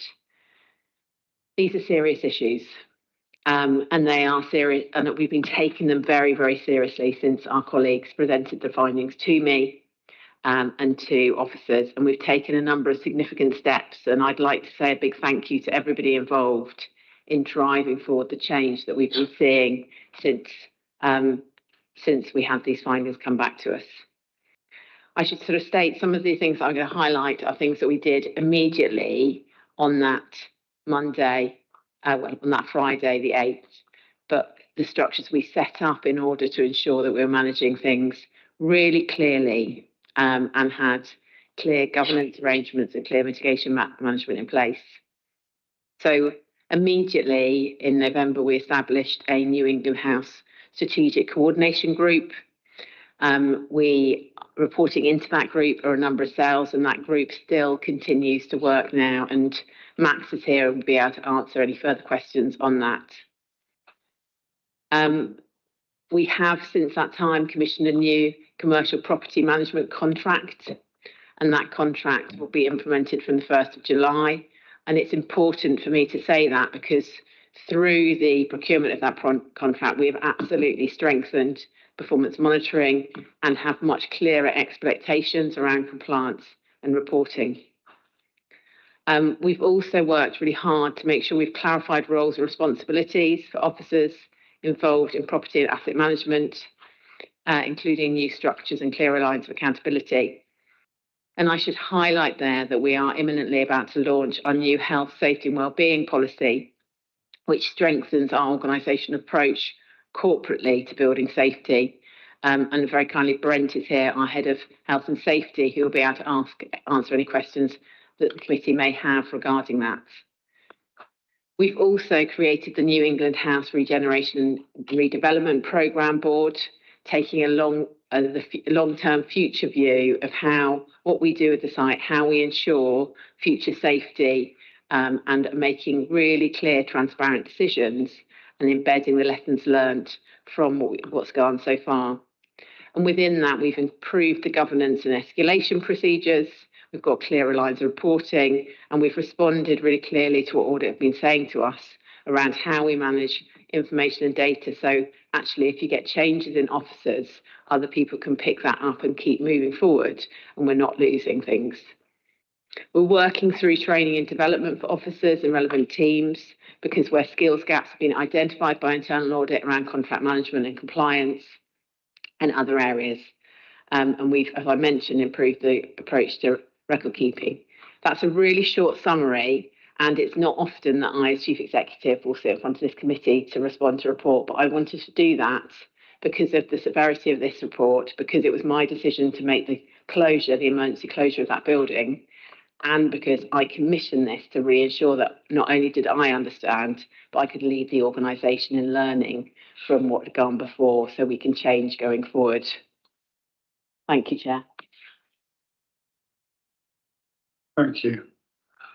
Russell, are you introducing the actual findings themselves? And I know we've got Councillor Taylor here, and no doubt he definitely does wish to address the matter too. I wasn't intending to run through the detail of the report, assuming members you can clarify answers to any questions that arise then. Thank you. Max, you. So just say, so just to clarify, so this is the initial investigation was done by the audit team. This report is a report of management, so it's actually that's why Jess has introduced it. I'm here to kind of answer questions as well, because it's obviously reflecting kind of the council management's reflections on what we've been told by the audit team. And the report sets out 6 initial kind of quite kind of technical recommendations, but there's then further reflections that the council as a learning organisation is kind of taking forward to think about, how do we address some of the wider kind of more cultural issues that have resulted in being where we are. It's helpful management have ownership over this then. So Councillor Taylor. Thank you, Chair. Thank you, Chief Executive and Max. Just a couple of comments I wanted to make. The first one was a broader one, which is that big institutions, and particularly big public institutions like a local authority, have to be in a mindset and position and posture where they're willing to genuinely look internally and reflect on things that have gone wrong and genuinely try to learn the lessons and improve, because I think the natural state of many large organisations is often to try and cover up the things that have gone wrong, brush over them, try and fix them and then move on. But actually that's not the right way for a big organisation to conduct itself. We have to ask ourselves proper questions and admit where things have gone wrong and learn from those things and change things going forward, which is why I was very supportive of the Chief Executive making the decision, almost immediately after the closure, to commission an audit report into this, because of the seriousness of the fire safety issues that were uncovered, but also the seriousness of the impact on tenants and I realise there's can be a sensitive. You apologise so many times it just irritates people more. But I do want to, in this separate setting, just sort of reiterate what an awful series of events it was for those tenants in the building. In the run up to Christmas, which for many of them was a very busy commercial time, to have the building shut at such short notice had a major impact on them, and it was very disruptive to them. And because of both those things, the economic and commercial impact and the fire safety, it was really important that the audit was commissioned. Just to sort of echo and tease out some of the things that Jess said, which is, what this audit report isn't. It was, it's for a set period of time, and was not looking at the resulting set of actions and things that had to happen. So it's not an assessment of the ongoing management effectively of how we respond to the issue and how we're currently dealing with tenants and how we're communicating with tenants. We've heard from tenants who've looked at this lessons learned report, why haven't you reflected on the communication? So just to be clear, the auditors were not asked to do that, so it's not fair to say that they haven't done that. But that doesn't mean that the organisation shouldn't continue to learn. This one audit report on the history really of processes and reporting around fire safety and the building as a whole isn't the only thing that we can learn. We've got to keep learning and understanding how we communicate with tenants. The council continues to be a large commercial and agricultural landlord, and so we've got to make sure we're, particularly when things start to go wrong or there are issues, how we communicate with tenants, and we will keep reflecting on that. And I think there's also a slightly broader point, which is that this was a report, mainly around the fire safety and condition of the building. But what is touched upon in both the cover report and the content of the report was the sort of broader issues of redevelopment and regeneration of the building. And there was a city deal that granted some money for the redevelopment of the building. And I think we have to be clear, don't we, as a council, that obviously didn't progress. And really, there's sort of two reasons why that didn't progress. One, as the report sets out, the cover report, that the regeneration project effectively got stuck for viability. There was a gap in viability and the ability to finance a large regeneration of around £24 million versus the sort of £10 million there was available. And my reflection is also probably, and obviously this is way before as a councillor, but it probably at various points was not high enough a priority for officers or councillors to push forward such a project, which I know many tenants are extremely disappointed about. And so, final point, beyond just narrowly the fire safety elements, we've got to also think about that. Was that a missed opportunity for the city for economic development perspective? If the viability didn't stack up, then maybe it was never possible, even, irrespective of how much attention was given to it. But we do need to make sure we're thinking about that as we go forward. There are no decisions yet, final decisions made on what will happen to New England House. But I think we should be clear and we should learn as a council and as a city that the economic role played by those tenants in the building, particularly the intersection with creative industries, with startup industries, with high-tech new businesses in the city, and the role that provides in spurring on our economy and providing workable jobs is really, really important. And so future decisions we make about the building, which may involve a separate building, it may involve a new building, it may involve a refurbishment, we've got to keep in mind that the money was granted for a via city deal for a project in a building like this to continue, and that's because it's really valuable to the local economy. And so just wanted to reassure tenants, if they are listening, that whilst the audit report may not point to missed opportunities or what we should do going forward, we as a council will be taking that very, very seriously and considering what the next steps are. Happy to take questions, and I know officers will be as well. Thank you. So, have members got questions? Councillor Meadows. Go on, I'll start it. Reading through this report, it was very clear that redacted who were the old managing agents for this property. were taking on risk fire assessments and reporting that it was all okay up until July 2023, it seems, bottom of page 160, when it then talks about commissioned by Morgan Sindel, states that fire doors and compartmentation are inadequate and require immediate attention. I'm just wondering, do we have any other large buildings in the city that Redacted were also managing agents of? And have we, or was that the only block? I mean, I don't know. I'm not familiar with this area. So I just wondered, we've got a new managing agent and we've learned a lot, but are we still using Redacted for other buildings is really what I'm asking.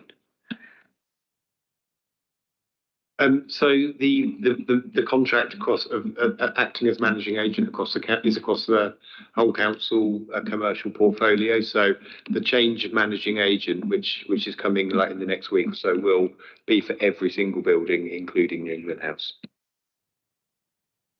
Oh, right. I understood it as something different because I'm confused between our estates and buildings. Is it so very different because we used to have someone else doing the estates? Yeah, I've talked about the commercial estate. So as in all of the buildings that the council has as investment properties that create an income, there's a commercial agent who manages those. So thank you for that. So coming into the report and reading it, and it's talking about that part I was talking about in Redacted, sent a report through that said in 2023 that work needed to be done on the thing. It doesn't appear to have been acted on at any time quickly enough after that to deal with anything. Has that lesson been learnt now? I just couldn't read that in here because they did report that the fire compartmentation of the building was poor, and that should have alerted everyone to a potential problem, but it wasn't till much later that anything was dealt with. So why was there such a long delay between the two? So Max might want to follow up on this, but you're absolutely right. That is the key finding from the internal audit was the reports were commissioned. The first one actually in July 2020 that found fire risk, and then it absolutely is, you're right, the 2023 reports. The key finding there is the audit report, and this is where we've changed things, is around officers understanding roles and responsibilities. So the different roles and responsibilities between the Redacted, the managing agent, and council officers, understanding what their roles is and what action they will take. And we have absolutely changed that and mitigated that. And we've got very clear senior responsible officers now named, and clear officers responsible for those changes. So those actions, ever since that Friday where we closed the building, those actions have been, the required actions have been taken to make sure the building is safe for the tenants that are in there. But that's included things like waiting watch and things that have been in place.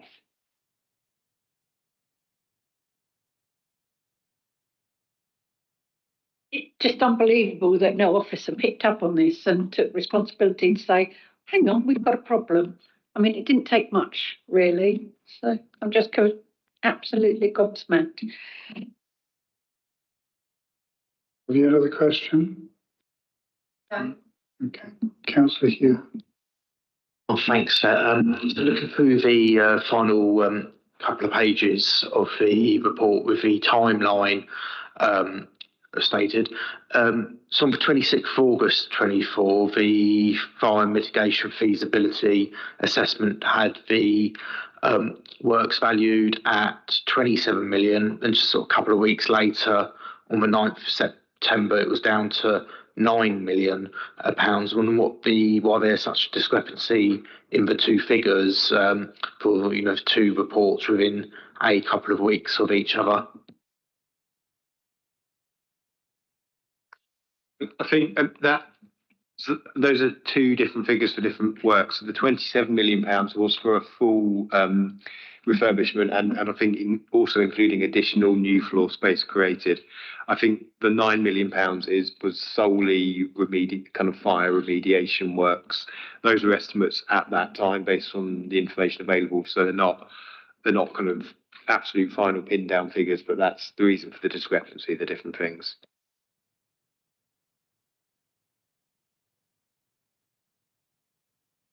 Okay. I'm surprised we're not getting more questions, really. So, what I'll make a few points myself, because the original intention, first of all, and I hear what Councillor Taylor has said about how we learn lessons, and it's most important that we do so as publicly as possible, and I think that's the genuine intention. The Chief Executive as well has stated this. And that's much appreciated, because the original intention with this report was, to be honest with you, most of the major substance was going to be tucked away in a part two, and we weren't really going to be able to discuss the real issues here in any proper way. So I'm very glad, first of all, that management and the administration decided that actually there wasn't enough reason to keep this in part two, and so it was all brought into part one, notwithstanding the redactions that are still in there. And those redactions, I understand, are pretty important from the legal point of view because of our contractual relationships with. So that's understandable. But I don't think there's any hiding who perhaps some of these people are by those redactions, but that's as far as it can go, really. I appreciate in the recommendations that it's suggested that a committee receive an update on the lessons learned in 6 months' time. However, I think the nature of this is so concerning that we need to go a bit further than that. And I don't think that this committee is fully equipped to be able to burrow down into this. And what I'm referring to really is the failings from all the way from the bottom, from an operational point of view, the project management point of view, which has already been mentioned, and senior officer governance level. And the fact that the fire safety concerns were known about in July 2020, yet there was then a P&R meeting in the December of that year, and for some reason, those fire safety issues were not reported to members. Now, I think this, to me, is in so many ways the most serious matter, because officers were unaccountable for their actions. And I'm sure that members of all parties that sat on that committee would have been deeply concerned, and we might have seen different actions taken 5 years ago now, maybe four and a bit years ago, than subsequently happened. And I think Councillor Taylor has rightfully reminded us that apologies have been given to tenants, and rightly they have. Things could have been perhaps tackled differently if the tenants have been aware as well as members have been aware at that stage. So I wanted to point that out, that members, and I could see clarification here, but there's no reference in the report to a subsequent member meeting where the NEH project was discussed. So I think that was the last time in December 2020, and the opportunity then to flag the serious fire concerns was not taken. So members all the way forward from that point, were kept in the dark, which is absolutely appalling. And so the one question in my mind is, are the senior managers that presided over this being held to account? And if they no longer work for the council, is there some sort of legal position? Because we have the tenants that are having their businesses disrupted by this unexpected situation, unexpected by the current administration, are being disrupted. somebody I feel needs to be held to account for this legally. That's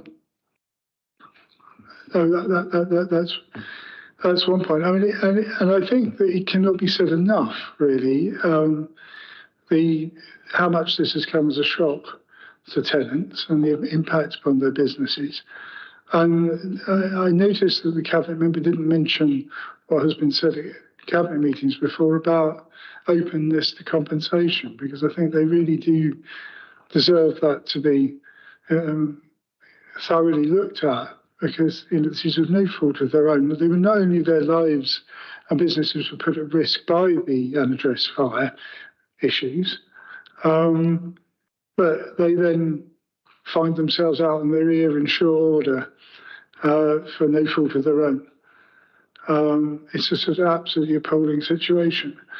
And I very much appreciate the efforts that cabinet management are going to learn lessons and make sure that things are done differently from quick actions from November. That's all very much appreciated. But I don't think we need to lose sight of how did people have the opportunity to operate in the way they were. We must make sure we properly look at how that was, and that we never forget, and that we don't move too swiftly forward on this. And what I did ask at my pre-meet was whether or not this was going to be, I'm not quite sure of the mechanisms, but I think it's up to the place committee to call for it themselves. But I would hope that they would want to take this report and look at it in more detail than we perhaps can. And I would hope that management and the administration would welcome and encourage that as well, because I think that's what really needs to happen. There needs to be a much deeper consideration by members of this than we can possibly do today. And that, then we can say we're doing our absolute best by the poor tenants. And anyone else in this city that might be worried about the neglect, by the council of the properties that they may be in. We've got a lot of reassurance to give. Yes, Councillor Taylor. Thanks, Councillor West. Yeah, a couple of points on compensation. Yeah, the compensation process is well underway. I think all tenants have been made an offer of compensation. There's also an opportunity to apply for additional compensation related to the specific closure and the dates. Whereby there might have been loss of business on those specific dates, and then there's obviously the compensation by the fact that all tenants are going to have to leave the building. Let's just be honest and open. Some tenants have accepted the compensation offer and are fine with it. Others are disappointed with the compensation offer, and obviously the nature of the businesses in there vary wildly in relation to how much they've spent on the units and the nature of how they operate the businesses. I mean, some of them are effectively IT businesses that can operate from another location with not too much difficulty. Obviously, there'll be costs of moving. Others are studios that have an entirely different footprint, but those compensation offers are well underway. Max and others may want to come in and say anything further on that compensation process. In terms of the lessons learned point, and I agree with what Councillor Meadows is saying and what you're saying, Councillor West, that back in 2020, it was an absolute failing of the council that issues were flagged but didn't get to members somehow. I'll let officers come in on their reflections on that. My sort of outside observation, obviously I joined the council in 2023, and let's put this I guess somewhat delicately but as straightforwardly as I can. My sense was that property was a little bit more closed off to members than perhaps other departments were. I think there was departments and policy areas where members of all parties had a lot of involvement over policy. My sense is that property was a little bit more held by officers and perhaps less involvement from councillors, and that's not a comment on any particular councillor. We're very much trying to change that, and Councillor West, as you know, given we've disagreed on it, I'm very involved in our overall asset strategy, including disposals, which I think are necessary and will unlock other things in the city. And we as a cabinet are very much involved in thinking about property, but also getting involved in the issues of administering our overall commercial and agricultural estate. But to then come on to your sort of last point, yes, I think the place over in Scrutiny Committee could have two important roles. I think future decisions on New England House would be a good one for pre-decision scrutiny before it comes to Cabinet, given the magnitude of any scheme that's likely to come forward. And maybe at such a meeting, you could also take two items, which is one would be the future, and two would be they would be welcome to obviously look at this report and make any other comments on the overall sort of property management function in the council. So I'm certainly happy to support that. I don't know whether officers want to come in and make any comments on the sort of 2020 failing and why it didn't get to members. Yeah, I'm going to come back on that because I don't entirely buy that it was the governance system of members that would have failed to have got to hear about this, because we had a committee system. We still had a leader of the council, and we still had a chief exec, and presumably the chief exec did not know what was going on at a fairly senior level below them. Otherwise, they would have told the leader of the council, because this matter should have gone before members. So I don't think just because we've got a cabinet system, I do appreciate, I don't think that really will make a difference. But I think the other changes you were referring to, the lessons that are undoubtedly learned will affect, and the way that you're restructuring things, I'm sure that will help as well. But Chief Executive. Thank you, and thank you both for your comments, which are really well received. I obviously can't sit here and comment. I wasn't here in 2020. I know through our organisational redesign, we have fundamentally changed where property sits. We brought property to sit alongside finance, and that was a very purposeful change in the design of the organisation. So we have much more transparency in this space, and that's been in place since January. We have looked at what legal action we could take in terms of the managing agent. That is very complex because actually there was failures on our side as well. What I am seeking to do as an organisation, I think this is really important, and you'll often hear me talk about the learning organisation framework that we set up and how we want to be as a future organisation. And one of those things is healthy and psychologically safe. The reason I raise that is one of the things I want to say is thank you to the officers that raised this to me on that Friday and briefed me on the intolerable risk and made me aware of that. That is a sign that people felt they were able to flag things to me, leaping over a number of layers of management to do that.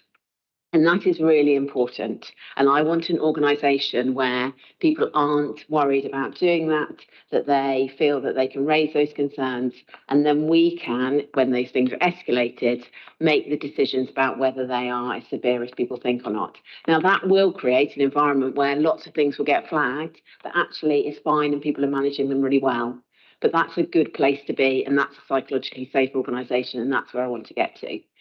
And the reason I also flag that is I purposefully asked internal audit not to do a witch hunt of staff in their work. I purposely asked them to do this as a learning exercise so we can move forward, do it in the culture we want to create, and move forward into that culture that we want to be as an organisation, which is an organisation that absolutely has robust roles and responsibilities, that has really clear governance, that everyone knows the part they play. And everyone can do that really well, and we can constantly reflect and learn. Now, if we know that we know what our role is, then if we don't deliver on our role, we can absolutely be held to account. And if that means that disciplinary action needs to be taken, that can absolutely be taken. But we, first and foremost, have a responsibility to ensure people understand their roles. It is my understanding that actually what was the failure here is people didn't understand their roles. We hadn't given them the training to do those roles, and then they didn't have the confidence to escalate the issues that needed escalating. And escalation is not just to me as corporate the chief executive, sorry, who am I? The chief executive. That is also escalation, as you've rightly said, Chair, to the relevant committee, and making sure members, our executive body under the cabinet system, are aware of the issues. And we have now, I believe we've now put in place the measures. We've got to keep checking that. We've got to keep making sure that that's robust as possible. I think that is now in place and moving forward.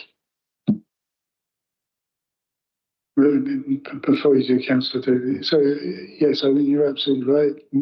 Officers need to feel safe, psychologically safe. But and I'm glad you said it. If anyone needs disciplining, that should really actually happen. But we do encourage whistleblowers, and we just renewed the whistleblowing policy at this committee, so we're very versed with that and proud to welcome people to feel able to do so. But yes, if there are people that need to be disciplined, I really hope that will happen.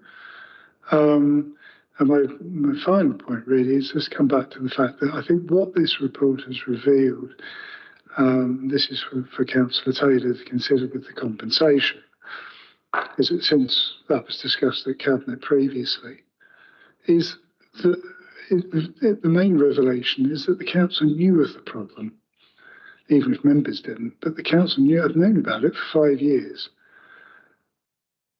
And that puts an entirely different light on the position that we then put the tenants in.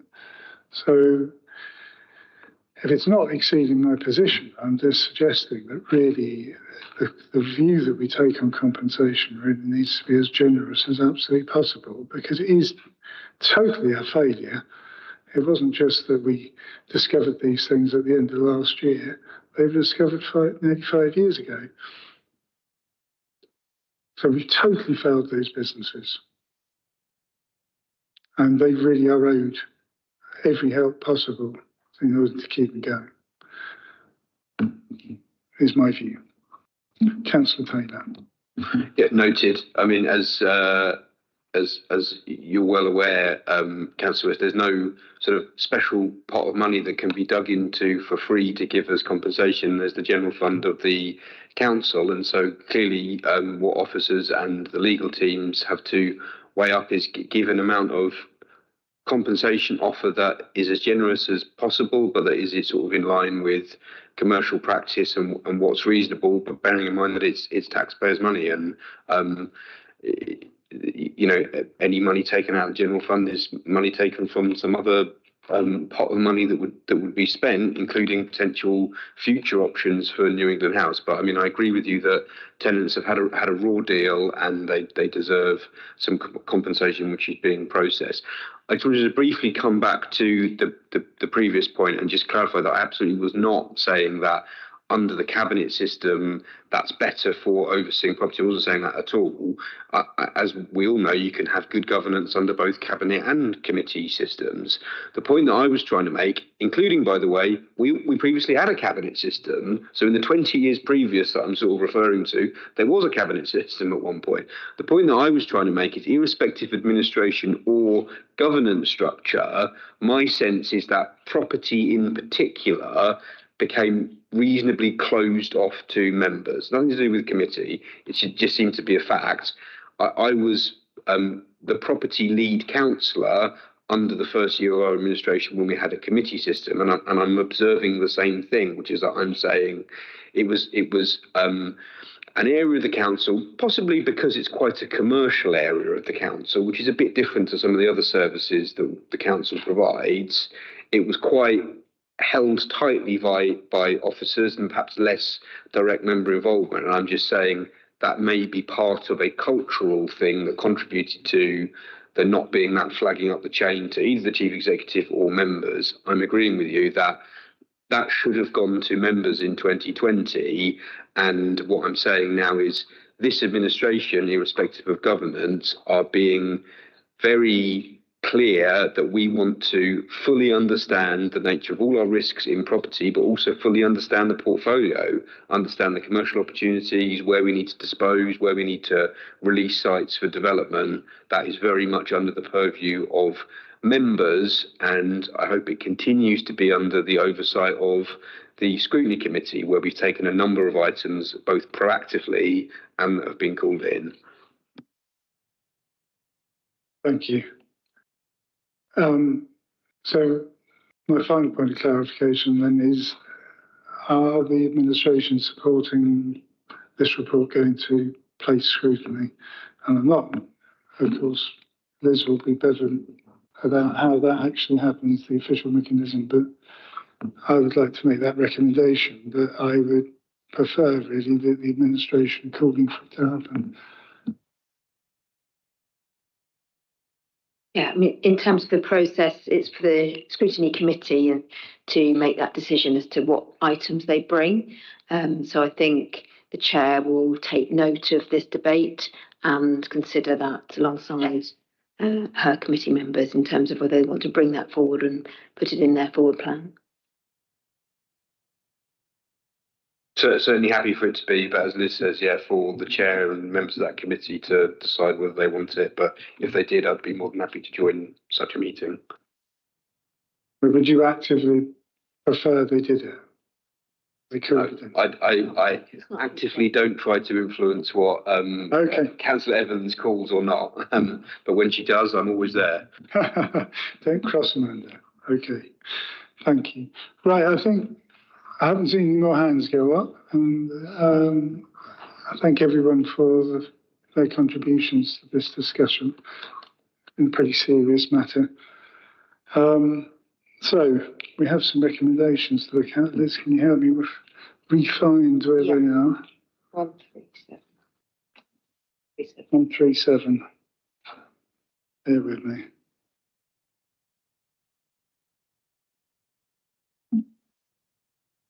Oh.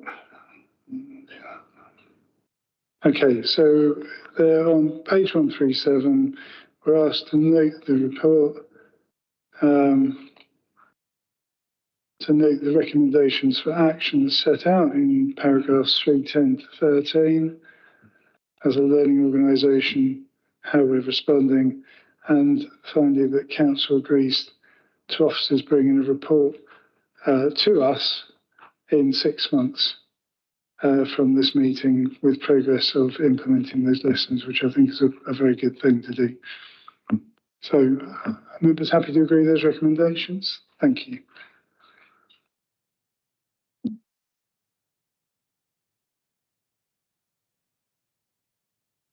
So, our next report is the one that Councillor Allen's been sitting patiently for the last 2 hours. I think Councillor Taylor's going. I will thank him for turning up today. Much appreciated.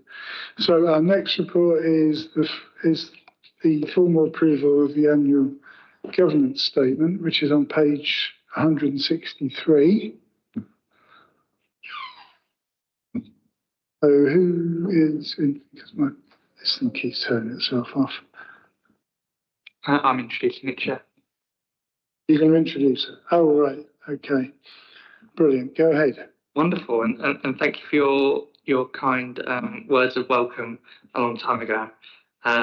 So I'm here joined by Rima Desai, Head of Innovation, to present the annual governance statement. Some of you, especially Councillor Meadows and Councillor Gilmore, remember Rima presented this last year over in Brighton Town Hall.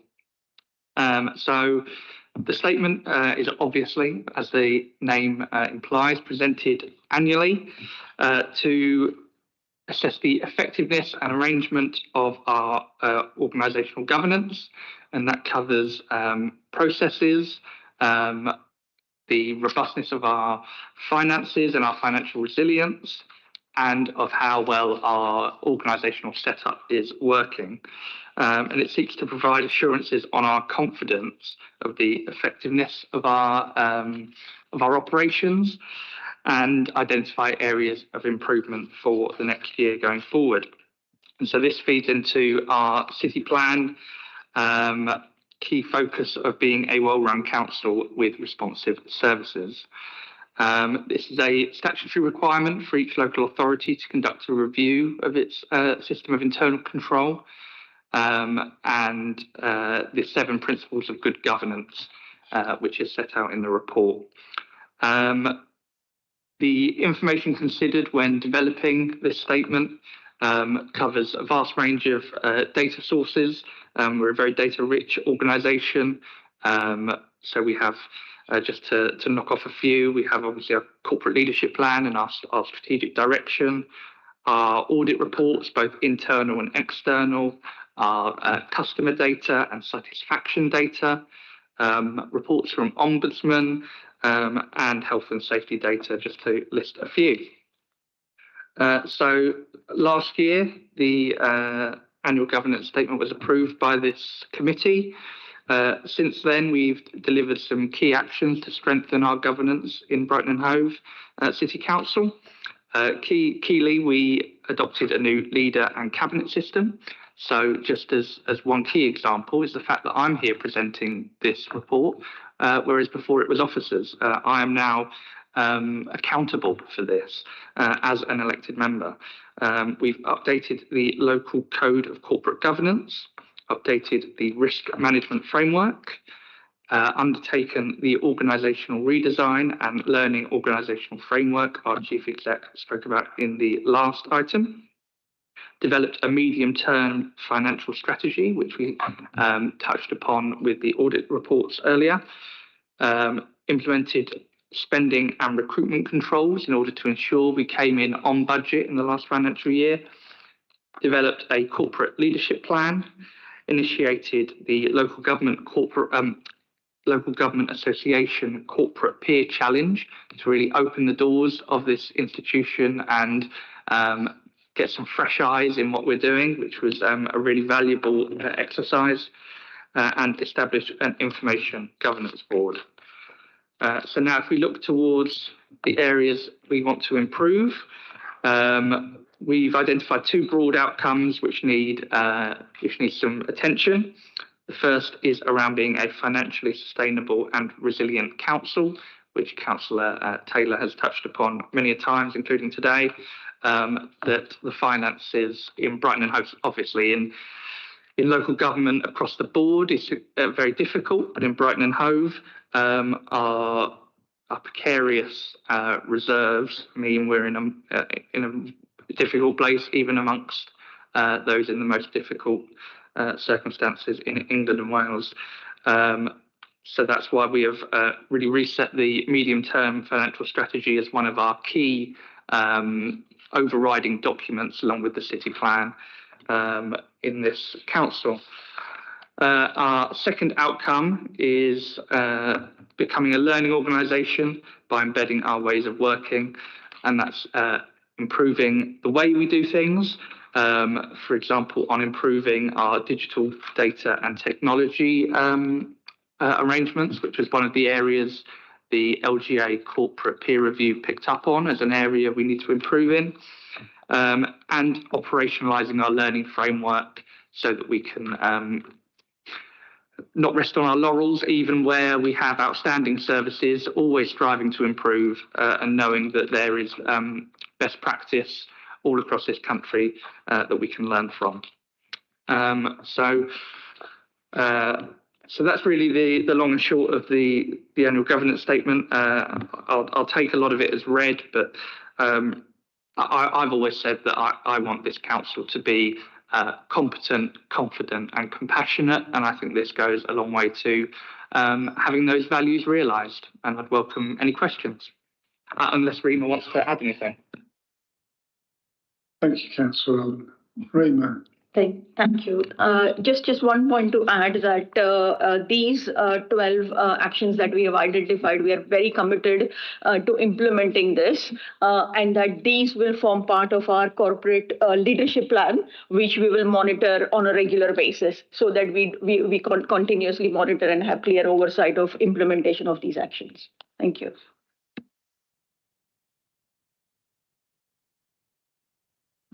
Okay. Questions? Councillor Hugh. Thanks. Thank you, Councillor Allen Lima, for presenting the report. I've got four questions, all quite quick ones, so I will do in one hit. Page 187, regarding the recycling, with the new materials which are going to be eligible for household collections from the 30th of June and the upcoming food waste collections, will those be enough to hit the target figure? On page 188, there's a statement saying 99 empty private sector homes have been brought back into use. I was wondering if that needs clarifying. I'm assuming that is ex-council homes which were under right to buy were moved into the private sector and the council have brought them back into public ownership. So if you could get clarification on that one, please. On page 190, it says 85% of council inquiries between October, December were responded to within 5 working days. I'm assuming that's only inquiries made on the case management system and not the by other means. And again, finally, on page 190, regarding the sickness absence, there's a target to reduce the number of days lost due to sickness absence. What measures are going to be put in place to address that? Thank you.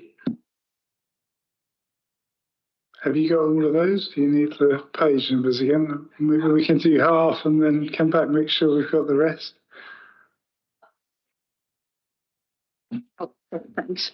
So you just start with 190 in terms of councillor inquiries case management system. You are absolutely right that it is just those inquiries raised via case management system. And of course, there are lots of emails that officers receive. There is no way of keeping an eye on that. And that's why I would take this opportunity to request councillors to use case management system so that we can have regular oversight of our system, because that gets monitored twice on a weekly basis and send details to officers. So yes, please use case management system where you can. Thank you. In terms of the recycling, our environmental services related targets, it will take time. The food waste, my understanding is that it won't be fully rolled out until March 26, and any change would take time. So I don't think we can I can categorically provide assurance that it would result in us hitting the target, but I'm sure that we will see incremental progress as we take on these steps. And not just with that, but we have a huge environmental services transformation program, including the digital elements, etc. And all those elements collectively coming together, we will start to see improvements on that. In terms of the sickness measures, we are there has been a deep dive of our sickness. I don't know, Alan, you want to share anything on that? But we have had recently deep dive on sickness figures.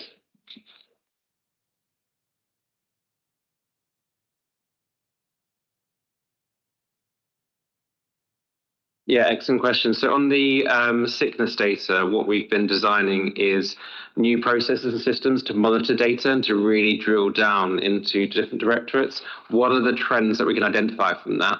Where are the services that are experiencing pressures in attendance absences? What are the reasons, and how are we actually sharing that learning through director leadership teams and all the way up to the corporate leadership team? So this is something that's becoming really regular in terms of a regular update to CLT, as well as through DLTs, looking at that trends, looking at the data, and designing that into future policy solutions within HR to look at how can we actually reach and understand, explore the issues of certain attendants, whether that's mental health or whether that's certain jobs in frontline services, and get to the crux of that, design interventions and solutions and help tackle that. We're also folding that into some of our training and development offer as well. So in terms of compliance with our attendance management policies, started to really do alongside that tracking attendance management completion dates, so our managers really do return to work on time. If not, why not?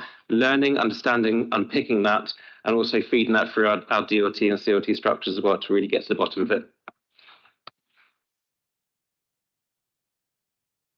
Just to also add on the sickness, that what we are working working is to create Power BI dashboard so that our officers and management have the right information at the right time to take corrective actions. So that a better data insight would help drive evidence-based decision making. And in terms of private sector, my understanding is what you said, but I would need to double check and I'll get back to you.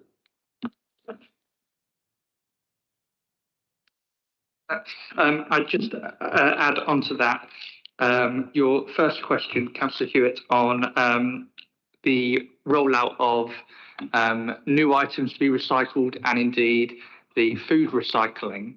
So they're being collected alongside normal collection. So you get a caddy and it goes next to your recycling that's being collected as normal.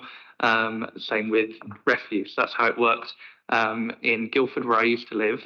And so we want to see reliability improve regardless of that, but they're being collected at the same time. So it should be in tandem that the improvements in that service are happening. Thanks very much. Councillor Meadows. Thank you, Chair, and thank you, Rima, for a very clear report, as usual. I confess I do not use your case systems based, whatever it is. I find it quite unwieldy, and so you'll probably not log in any of my ward work that I do. But one of the things that's coming through, which I'm highlighting as a problem, is the private sector homes that are rented through the council. I've been approached by numerous people, and it's growing, unfortunately. They cannot get insurance for buildings insurance for the homes that the council are renting because companies need to see need to know that they have some contact with the tenant, which doesn't usually happen when you rent them out. So that's a growing problem, and it's something that I have put forward one query on. I've had 3 more queries, and I'm told there are dozens more. So this could apply to lots of homes. So something to be aware of in the report. Thank you. Thank you, Councillor Meadows, for your comments, which I've noted. I've just pulled up my council inquiry system. I have 450 items I've had resolved in the 2 years I've been a councillor, and I can find them all easily. They're all tagged right. I can go by road or by issue. I know how many bollards I've had fixed, how many potholes I've had filled, and if any resident ever asks me, what have you done for X road in Woodingdean, I can tell them. So I think it's a really good system. I encourage all councils to use it. Well, good for you. But if you've been doing it 20 odd years as I have, you get used to a system. You're new, so you're used to the new system. I'm in the same boat as Councillor Meadows. I found the whole thing very clunky. Yeah. And it doesn't allow you to communicate very directly with the resident, which is the principal issue. Anyway, we can talk all night about that. I can just say it is undergoing a redesign very shortly, and hopefully we'll iron out some of that clunkiness. Oh, good. I wish to be introduced to that then. Okay. Other questions? No? Okay. Looks like you're done then. Right, okay, let's have a look at the recommendations, which are, let's get this together, mustn't I?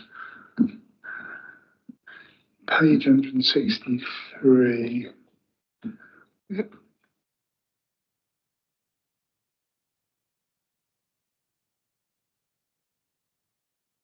Committee approved the annual governance statement 2024-25 attached as Appendix 1. Once approved, the AGS will be signed by the City Council's leader and the Chief Executive before publication alongside the City Council's accounts. Do we agree? Thank you very much. Okay, so the most patient person in the room always is Victoria, waiting for the standards update on page 209. So let's not lose focus now. Victoria. Thank you, Chair. Yes, well, thank you for that introduction. Members are very familiar with this quarterly standards update report, which is for noting only. It seeks to provide the committee with reassurance that where complaints against members are received in, those are dealt with according to the proper procedure and as expeditiously as we possibly can. It also provides you with an update on any matters which are considered to be current. And of course, the topic that you find me mentioning every time is the government's proposal to change the standards framework quite materially. Now, I don't have any additional information available for you. I did attend an update session specifically to try and find out what the kind of news on the grapevine might be. But I'm afraid I still don't have anything for you. The last indication was that the government department had received around about 2,000 responses to the consultation that they carried out, and that they were still in the process of assessing those and developing proposals to put forward for formal enactment. So as soon as there's any progress on that, clearly this committee is the body that will be hearing about it, and I'll be bringing a report to you on that topic. But I don't have anything else for you today. Happy to take any questions. Thank you. Questions? Somebody called it. No, I didn't. Must be one of you guys. Who called the vote?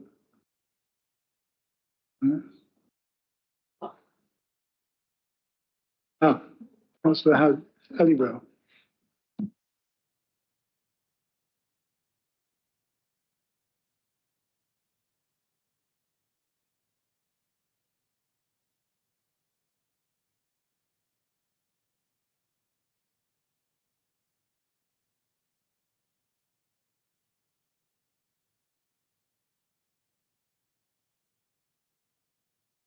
Waiting for it to get some steam up. I know the feeling.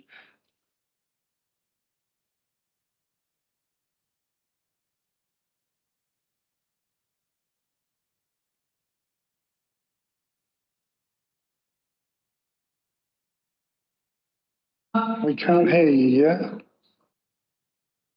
All gone now. I was looking at examples of members' behaviour, and specifically where there's a breach related to sexism, as I feel that this is something that's on the rise.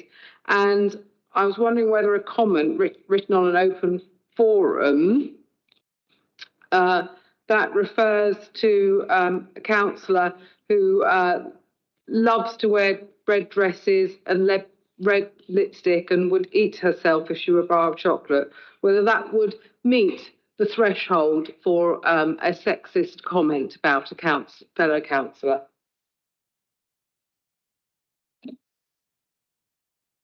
Well, I think I'd like to come in just to say that any concerns that councillors have regarding social media posts of that nature should be raised via the councillors' complaint system, and that includes, if it's easier, just contacting me, and we'll be really happy to investigate and look at that. I think it's probably, I'd just like to be cautious about coming to a conclusion in this forum without having seen the entirety. So whilst I understand that you want to raise the issue of potential sexism, I think for this committee, what we're doing with this report is looking at trends and looking at matters that have been investigated rather than raising potential new complaints and trying to seek a decision on that from the monitoring officer, which I won't be able to do in this context. I'll just quickly add that we've relatively recently revised the system to make it a bit easier for members to understand what might be a valid complaint as well. So do make yourself familiar with that, and as this says, please use it. I mean, if there's something concerning, it needs to be known. Councillor Baghoff. Chair, from the report, not many of them are taken any further, any reports, and that's because they are decided not to be criminal. On it hasn't reached the threshold. So I don't know what's the threshold, because I mean, any discrimination, according to, anyway, I don't have it here, according to whether it's legal or a crime, usually action, if it causes distress or is considered as harassment, it can be criminal, it can be illegal and criminal. So in most cases, any discrimination, sort of discrimination, whether it's comment or action, does cause a little bit, if not so much, of stress or the feeling of being harassed. So I'm just surprised that most of them, and maybe you don't even have any, which is, goes any further and doesn't reach that threshold. So I don't know how you determine that threshold. Thank you.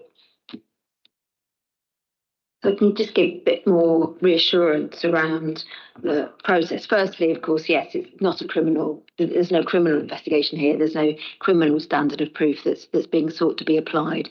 And what is sought to be applied is the code of conduct. Remember, so that's very clearly set out what that those expectations and those standards are. And then if the complaint is made, there's a clear procedure with details of the process. It's been looked at this committee in terms of the process that's followed, and this committee has a good look at that to ensure, as Councillor West was saying, that it's clearly understood what that process is. And we're really happy to go through that in detail again, have more training and provide more information for members so that you're really clear about that process and that all members are clear. What we do have is an independent person. Well, we have 3 independent persons who are members of this committee who we always refer any complaint that's received to ensure that this process does have that external view. It's not a decision of an internal person on their own. We always correspond with the independent person first to try and talk through and assess what their view is as to whether there's been a breach of the code. Ultimately, that's the decision that needs to be taken. Has there been a breach of the members' code? And there are a number of tests to go through. So it's around, included in that test is whether it would be proportionate to proceed to a further investigation. So there's a number of elements of that test that we need to go through, including whether it would be proportionate. And one of the things that we take into account are the current constraints of the current system in terms of what a council can determine. So as you know, that as Victoria was explaining, there is a proposal to change this current system, but at the moment, what our internal mechanism is quite limited in terms of what we can actually determine and decide in terms of any sanctions.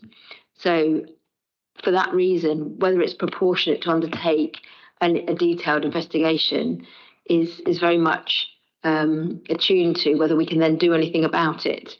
So that's why we're so interested in what the future of the standards complaint system will be, because if there's a harsher and more strong sanctions, that will very much, I think, that will see a change in the nature of what we can do here. But yeah, I think if it's not clear what those tests are, we can offer more advice on that and more training and maybe drop in sessions for members so that you can see what that process is.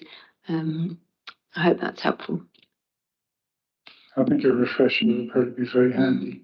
I mean, members have got lots to consider all the time, so it's probably been a couple of years for most, and we have made things a bit different since. So if that can be possible, maybe towards the autumn after we've all come back from getting a bit tanned like me. So yeah, okay, thank you. That's been really helpful.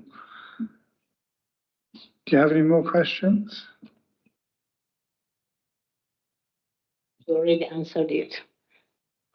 I just wanted to ask whether, such a lenient, process, wouldn't it encourage, lenient process to offenders? Wouldn't it encourage more offenders? But you already said you're looking into changing it, so solid answer. Thank you.